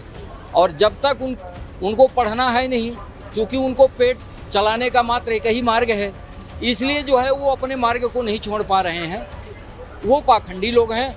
और जिस दिन उनको ज्ञान गंगा समझ में आ जाएगी उस दिन जो है तो वो परमात्मा की शरण में आएंगे। और ज्ञान गंगा का विरोध वही करते हैं जो पाखंडी है। आपसे छोटा सा एक और प्रश्न है, बस आप सभी को कहना चाहिए, आप कथावाचक थे, साधु संत महंत गुरु पीर बाबा जितने भी लोग हैं आज कहना चाहिए धर्म का बेड़ा उठाने की कोशिश कर रहे हैं, लेकिन कहीं ना कहीं बेड़ा गर्क ही कर रहे हैं। क्या कहना चाहेंगे आप उनको, संत रामपाल जी महाराज जी के बारे में? देखिए, जिसको धर्म का ज्ञान ही नहीं है तो वो तो बेड़ा गर्क ही करेगा, पर परमात्मा तत्वदर्शी संत शिरोमणि जो रामपाल जी महाराज जी परमात्मा के रूप में आए हैं, सदगुरु के रूप में आए हुए हैं इस पृथ्वी में, उनके बारे में जितना भी कहा जाए उतना कम है। और उनका विरोध वही करते हैं जो अज्ञानी हैं, जो मूर्ख हैं, जो पाखंडी हैं, जो मानव समाज के विरोधी है, जो मानव के विरोधी है, वही परमात्मा संत रामपाल जी महाराज जी का विरोध करते हैं। बाकी ज्ञानी पुरुष परमात्मा संत रामपाल जी महाराज जी का कोई विरोध नहीं करता। अगर वो ज्ञानी है तो वो विरोध नहीं करेगा, विरोध वही करेगा जिसको ज्ञान नहीं। धन्यवाद महाराज। सत साहिब। दर्शकों, अभी आपने पूर्व कथावाचक रमाकांत मिश्रा उर्फ गुरु बाबा जी को सुना, जिन्होंने संत रामपाल जी महाराज के ज्ञान को परखकर उनसे नाम दीक्षा ले ली और कथा करना छोड़ दिया। उनका साफ कहना है कि यदि किसी को अपने मानव जीवन का कल्याण करवाना है तो तत्वदर्शी संत रामपाल जी महाराज से नाम उपदेश ले, क्योंकि वर्तमान के किसी भी कथावाचक शंकराचार्य को अपने धर्म शास्त्रों का ज्ञान नहीं है। इसलिए अनिरुद्धाचार्य जी से हमारा निवेदन है कि यदि आप वाकई परमात्मा से डरते हो और आप में अब भी जरा सी भी शर्म है तो आपको अपने शिष्यों को अपनी सच्चाई बता देनी चाहिए, क्योंकि अनिरुद्धाचार्य जी आप लाखों करोड़ों लोगों के मनुष्य जीवन का नाश कर रहे हो। नहीं तो अनिरुद्धाचार्य जी, आप भगवान के दरबार में क्या जवाब दोगे? अनिरुद्धाचार्य जी, आपकी महानता इसी में है कि आप स्वयं अपनी सच्चाई बता दो, अन्यथा वह दिन दूर नहीं जब आपकी कथाओं में आपके शिष्य ही आपसे प्रश्न करेंगे जिसका जवाब आपके पास नहीं रहेगा, और उस समय आपको मुंह छिपाने के लिए जगह भी नहीं मिलेगी। अंत में एक सुंदर सा संदेश संत रामपाल जी महाराज का सुनिए। मोती मुक्ता दर्शत नाही, ये जग है सब अंदरे, दिक्कत के तो नैन चश्म, इनके फेरा मोतिया बंदरे। इनका मोतिया बंद हो रहा था। ये महाज्ञानी थे और इनको जनता समझे थी बड़े विद्वान है। आज से 600 वर्ष पहले परमात्मा ये तत्व ज्ञान बताया करते थे। ऐसे ही अज्ञानी लोगों ने, ऋषि महर्षि मंडलेश्वरों ने, इन नकलियों ने परमात्मा के इस ज्ञान को हम तक नहीं आने दिया, केवल ये कहकर कि कबीर जो है, ये परमेश्वर कबीर जी के बारे में कहते थे कि कबीर तो अशिक्षित है, ये क्या जाने वेदों और पुराणों और गीता के बारे में, ये झूठ बोलता है, ये कहता ब्रह्मा विष्णु महेश नासवान है, इनके जन्म मृत्यु होती है, तो ये झूठा है जुलाहा, इसकी बात मत सुनना। और वेदों में परमात्मा बताते थे, कबीर साहब कहते थे, कबीर वेद मेरा भेद है, ये चारों वेद मेरा गुणगान करते हैं। लेकिन उस समय भगवान की वाणी का हमें भरोसा हुआ नहीं, क्योंकि हम उन अज्ञानियों को मैं ऋषि मानने थे। अब इन मैं ऋषियों की जो ना वो नकली, अब इनकी ऊपर का कवर उतार के दिखा दिया, जैसे किसी गधे के ऊपर शेर की खाल डाल रखी थी कुमार ने, और शेर की खाल ऊपर डालकर उसने रात ने छोड़ दिया वो खेतों में, वो आसपास के चनों को, गेहूं को, खेती को खावे, और रखवाले ऑर्डर के भाग जा, शेर आ गया, शेर आ गया। एक कुमार को पता चला इस कहानी का कि इस जंगल में शेर आवे रात ने और फसल खा जाता है। तो उसको कुमार शाना था, उसने सोचा शेर खेती नहीं खाता या कोई और बात पाओगी। तो उसने सोचा कोई कुमार ने गलती गड़बड़ कर रखी है, अपना खोता बढ़िया मजबूत ताकतवर बनाने के लिए खवावा खेती ने। तो उसने गाँव वाले से कहा, तुम डरो ना, आ जाओ मेरे साथ, ले चलते हैं, पहचान तो करा उसकी शेर है के। तो उसने अपने 2-4 गधे ले जाकर उस जंगल के दूसरी साइड छोड़ दिए, और फिर वो शेर आया न, दूर तो दिखा वो शेर, वो आ गया, वो लग गया खेती वो फसल खाने, और रखवाले तो चढ़ गए वृक्षों पर। वो कुमार बोला तुम वृक्षों पर चढ़ जाते हैं, वो सब वृक्षों पर चढ़ गए। थोड़ी देर में वो गधे जो कुमार के थे 5-4, वो लग गया अपने राग रमण बोलने, हो। उधर से वो शेर भी लग गया, हो उड़े आ गया अंदर। तो जब पता चला, कहते हैं शेर कार गधे का बोली तो मेरा पट्याग्रह ऊपर के कौर तो थोड़ा है। तो ये सरसी थे या अविद्वान थे, इनकी ज्ञान तो पता लगा। अब शेर तो पहले से दाड़ रहा था कबीर परमेश्वर, और ये जिनको हम शेर मान रहे थे, ये तो गधे के ऊपर शेर की खाल डाल रखी थी। परमात्मा कहते हैं खरना हुआ केहरी कब हूं, सिंह की खाल उड़ाए। शेर की खाल उड़ाने तो गधा शेर नहीं बन सकता। एक केवल ऊपर के कौर को बदल लिया, मैं ऋषि बन कर बैठ गए, संत बन गए, मंडलेश्वर तिलक ला लिए, इन तो संत नहीं बनते। संत ज्ञान से बनता है, और वो कबीर परमेश्वर थे, पूर्ण ब्रह्म है, सर्वशक्तिमान, सर्व ब्रह्मांडों के रचनहार। ये वही परमात्मा है। हम सुल्तानी नानक तारे दादू को उपदेश दिया, जात जुलाहा भेद नहीं पाया, वो काशी माए कबीर हुआ, वो धानक रूप रहा करतार। बोलो सतगुरुदेव जय हो। तो दर्शकों, आपने देखा और सुना वो सारे प्रमाण, वो सारे विरोधाभास, वो सारी सच्चाई जो अनिरुद्धाचार्य जैसे कथावाचक छुपाते हैं, लेकिन संत रामपाल जी महाराज ने बेधड़क उजागर किया है। यह लड़ाई किसी पंथ या व्यक्ति की नहीं है, ये युद्ध है सत्य और असत्य के बीच, ज्ञान और अंधविश्वास के बीच, शास्त्र आधारित भक्ति और मनमानी पूजा के बीच। अब निर्णय आपको करना है, क्या आप उन्हीं पाखंडी कथावाचकों के पीछे चलना चाहते हैं जो हर वीडियो में अपने ही वचनों का खंडन करते हैं, या उस तत्वदर्शी संत की शरण में जाना चाहेंगे जो शास्त्रों से प्रमाणित करके परमात्मा का वास्तविक मार्ग बता रहे हैं? क्योंकि याद रखिए, सत्य को स्वीकार करना ही सच्चे साधक की पहचान है।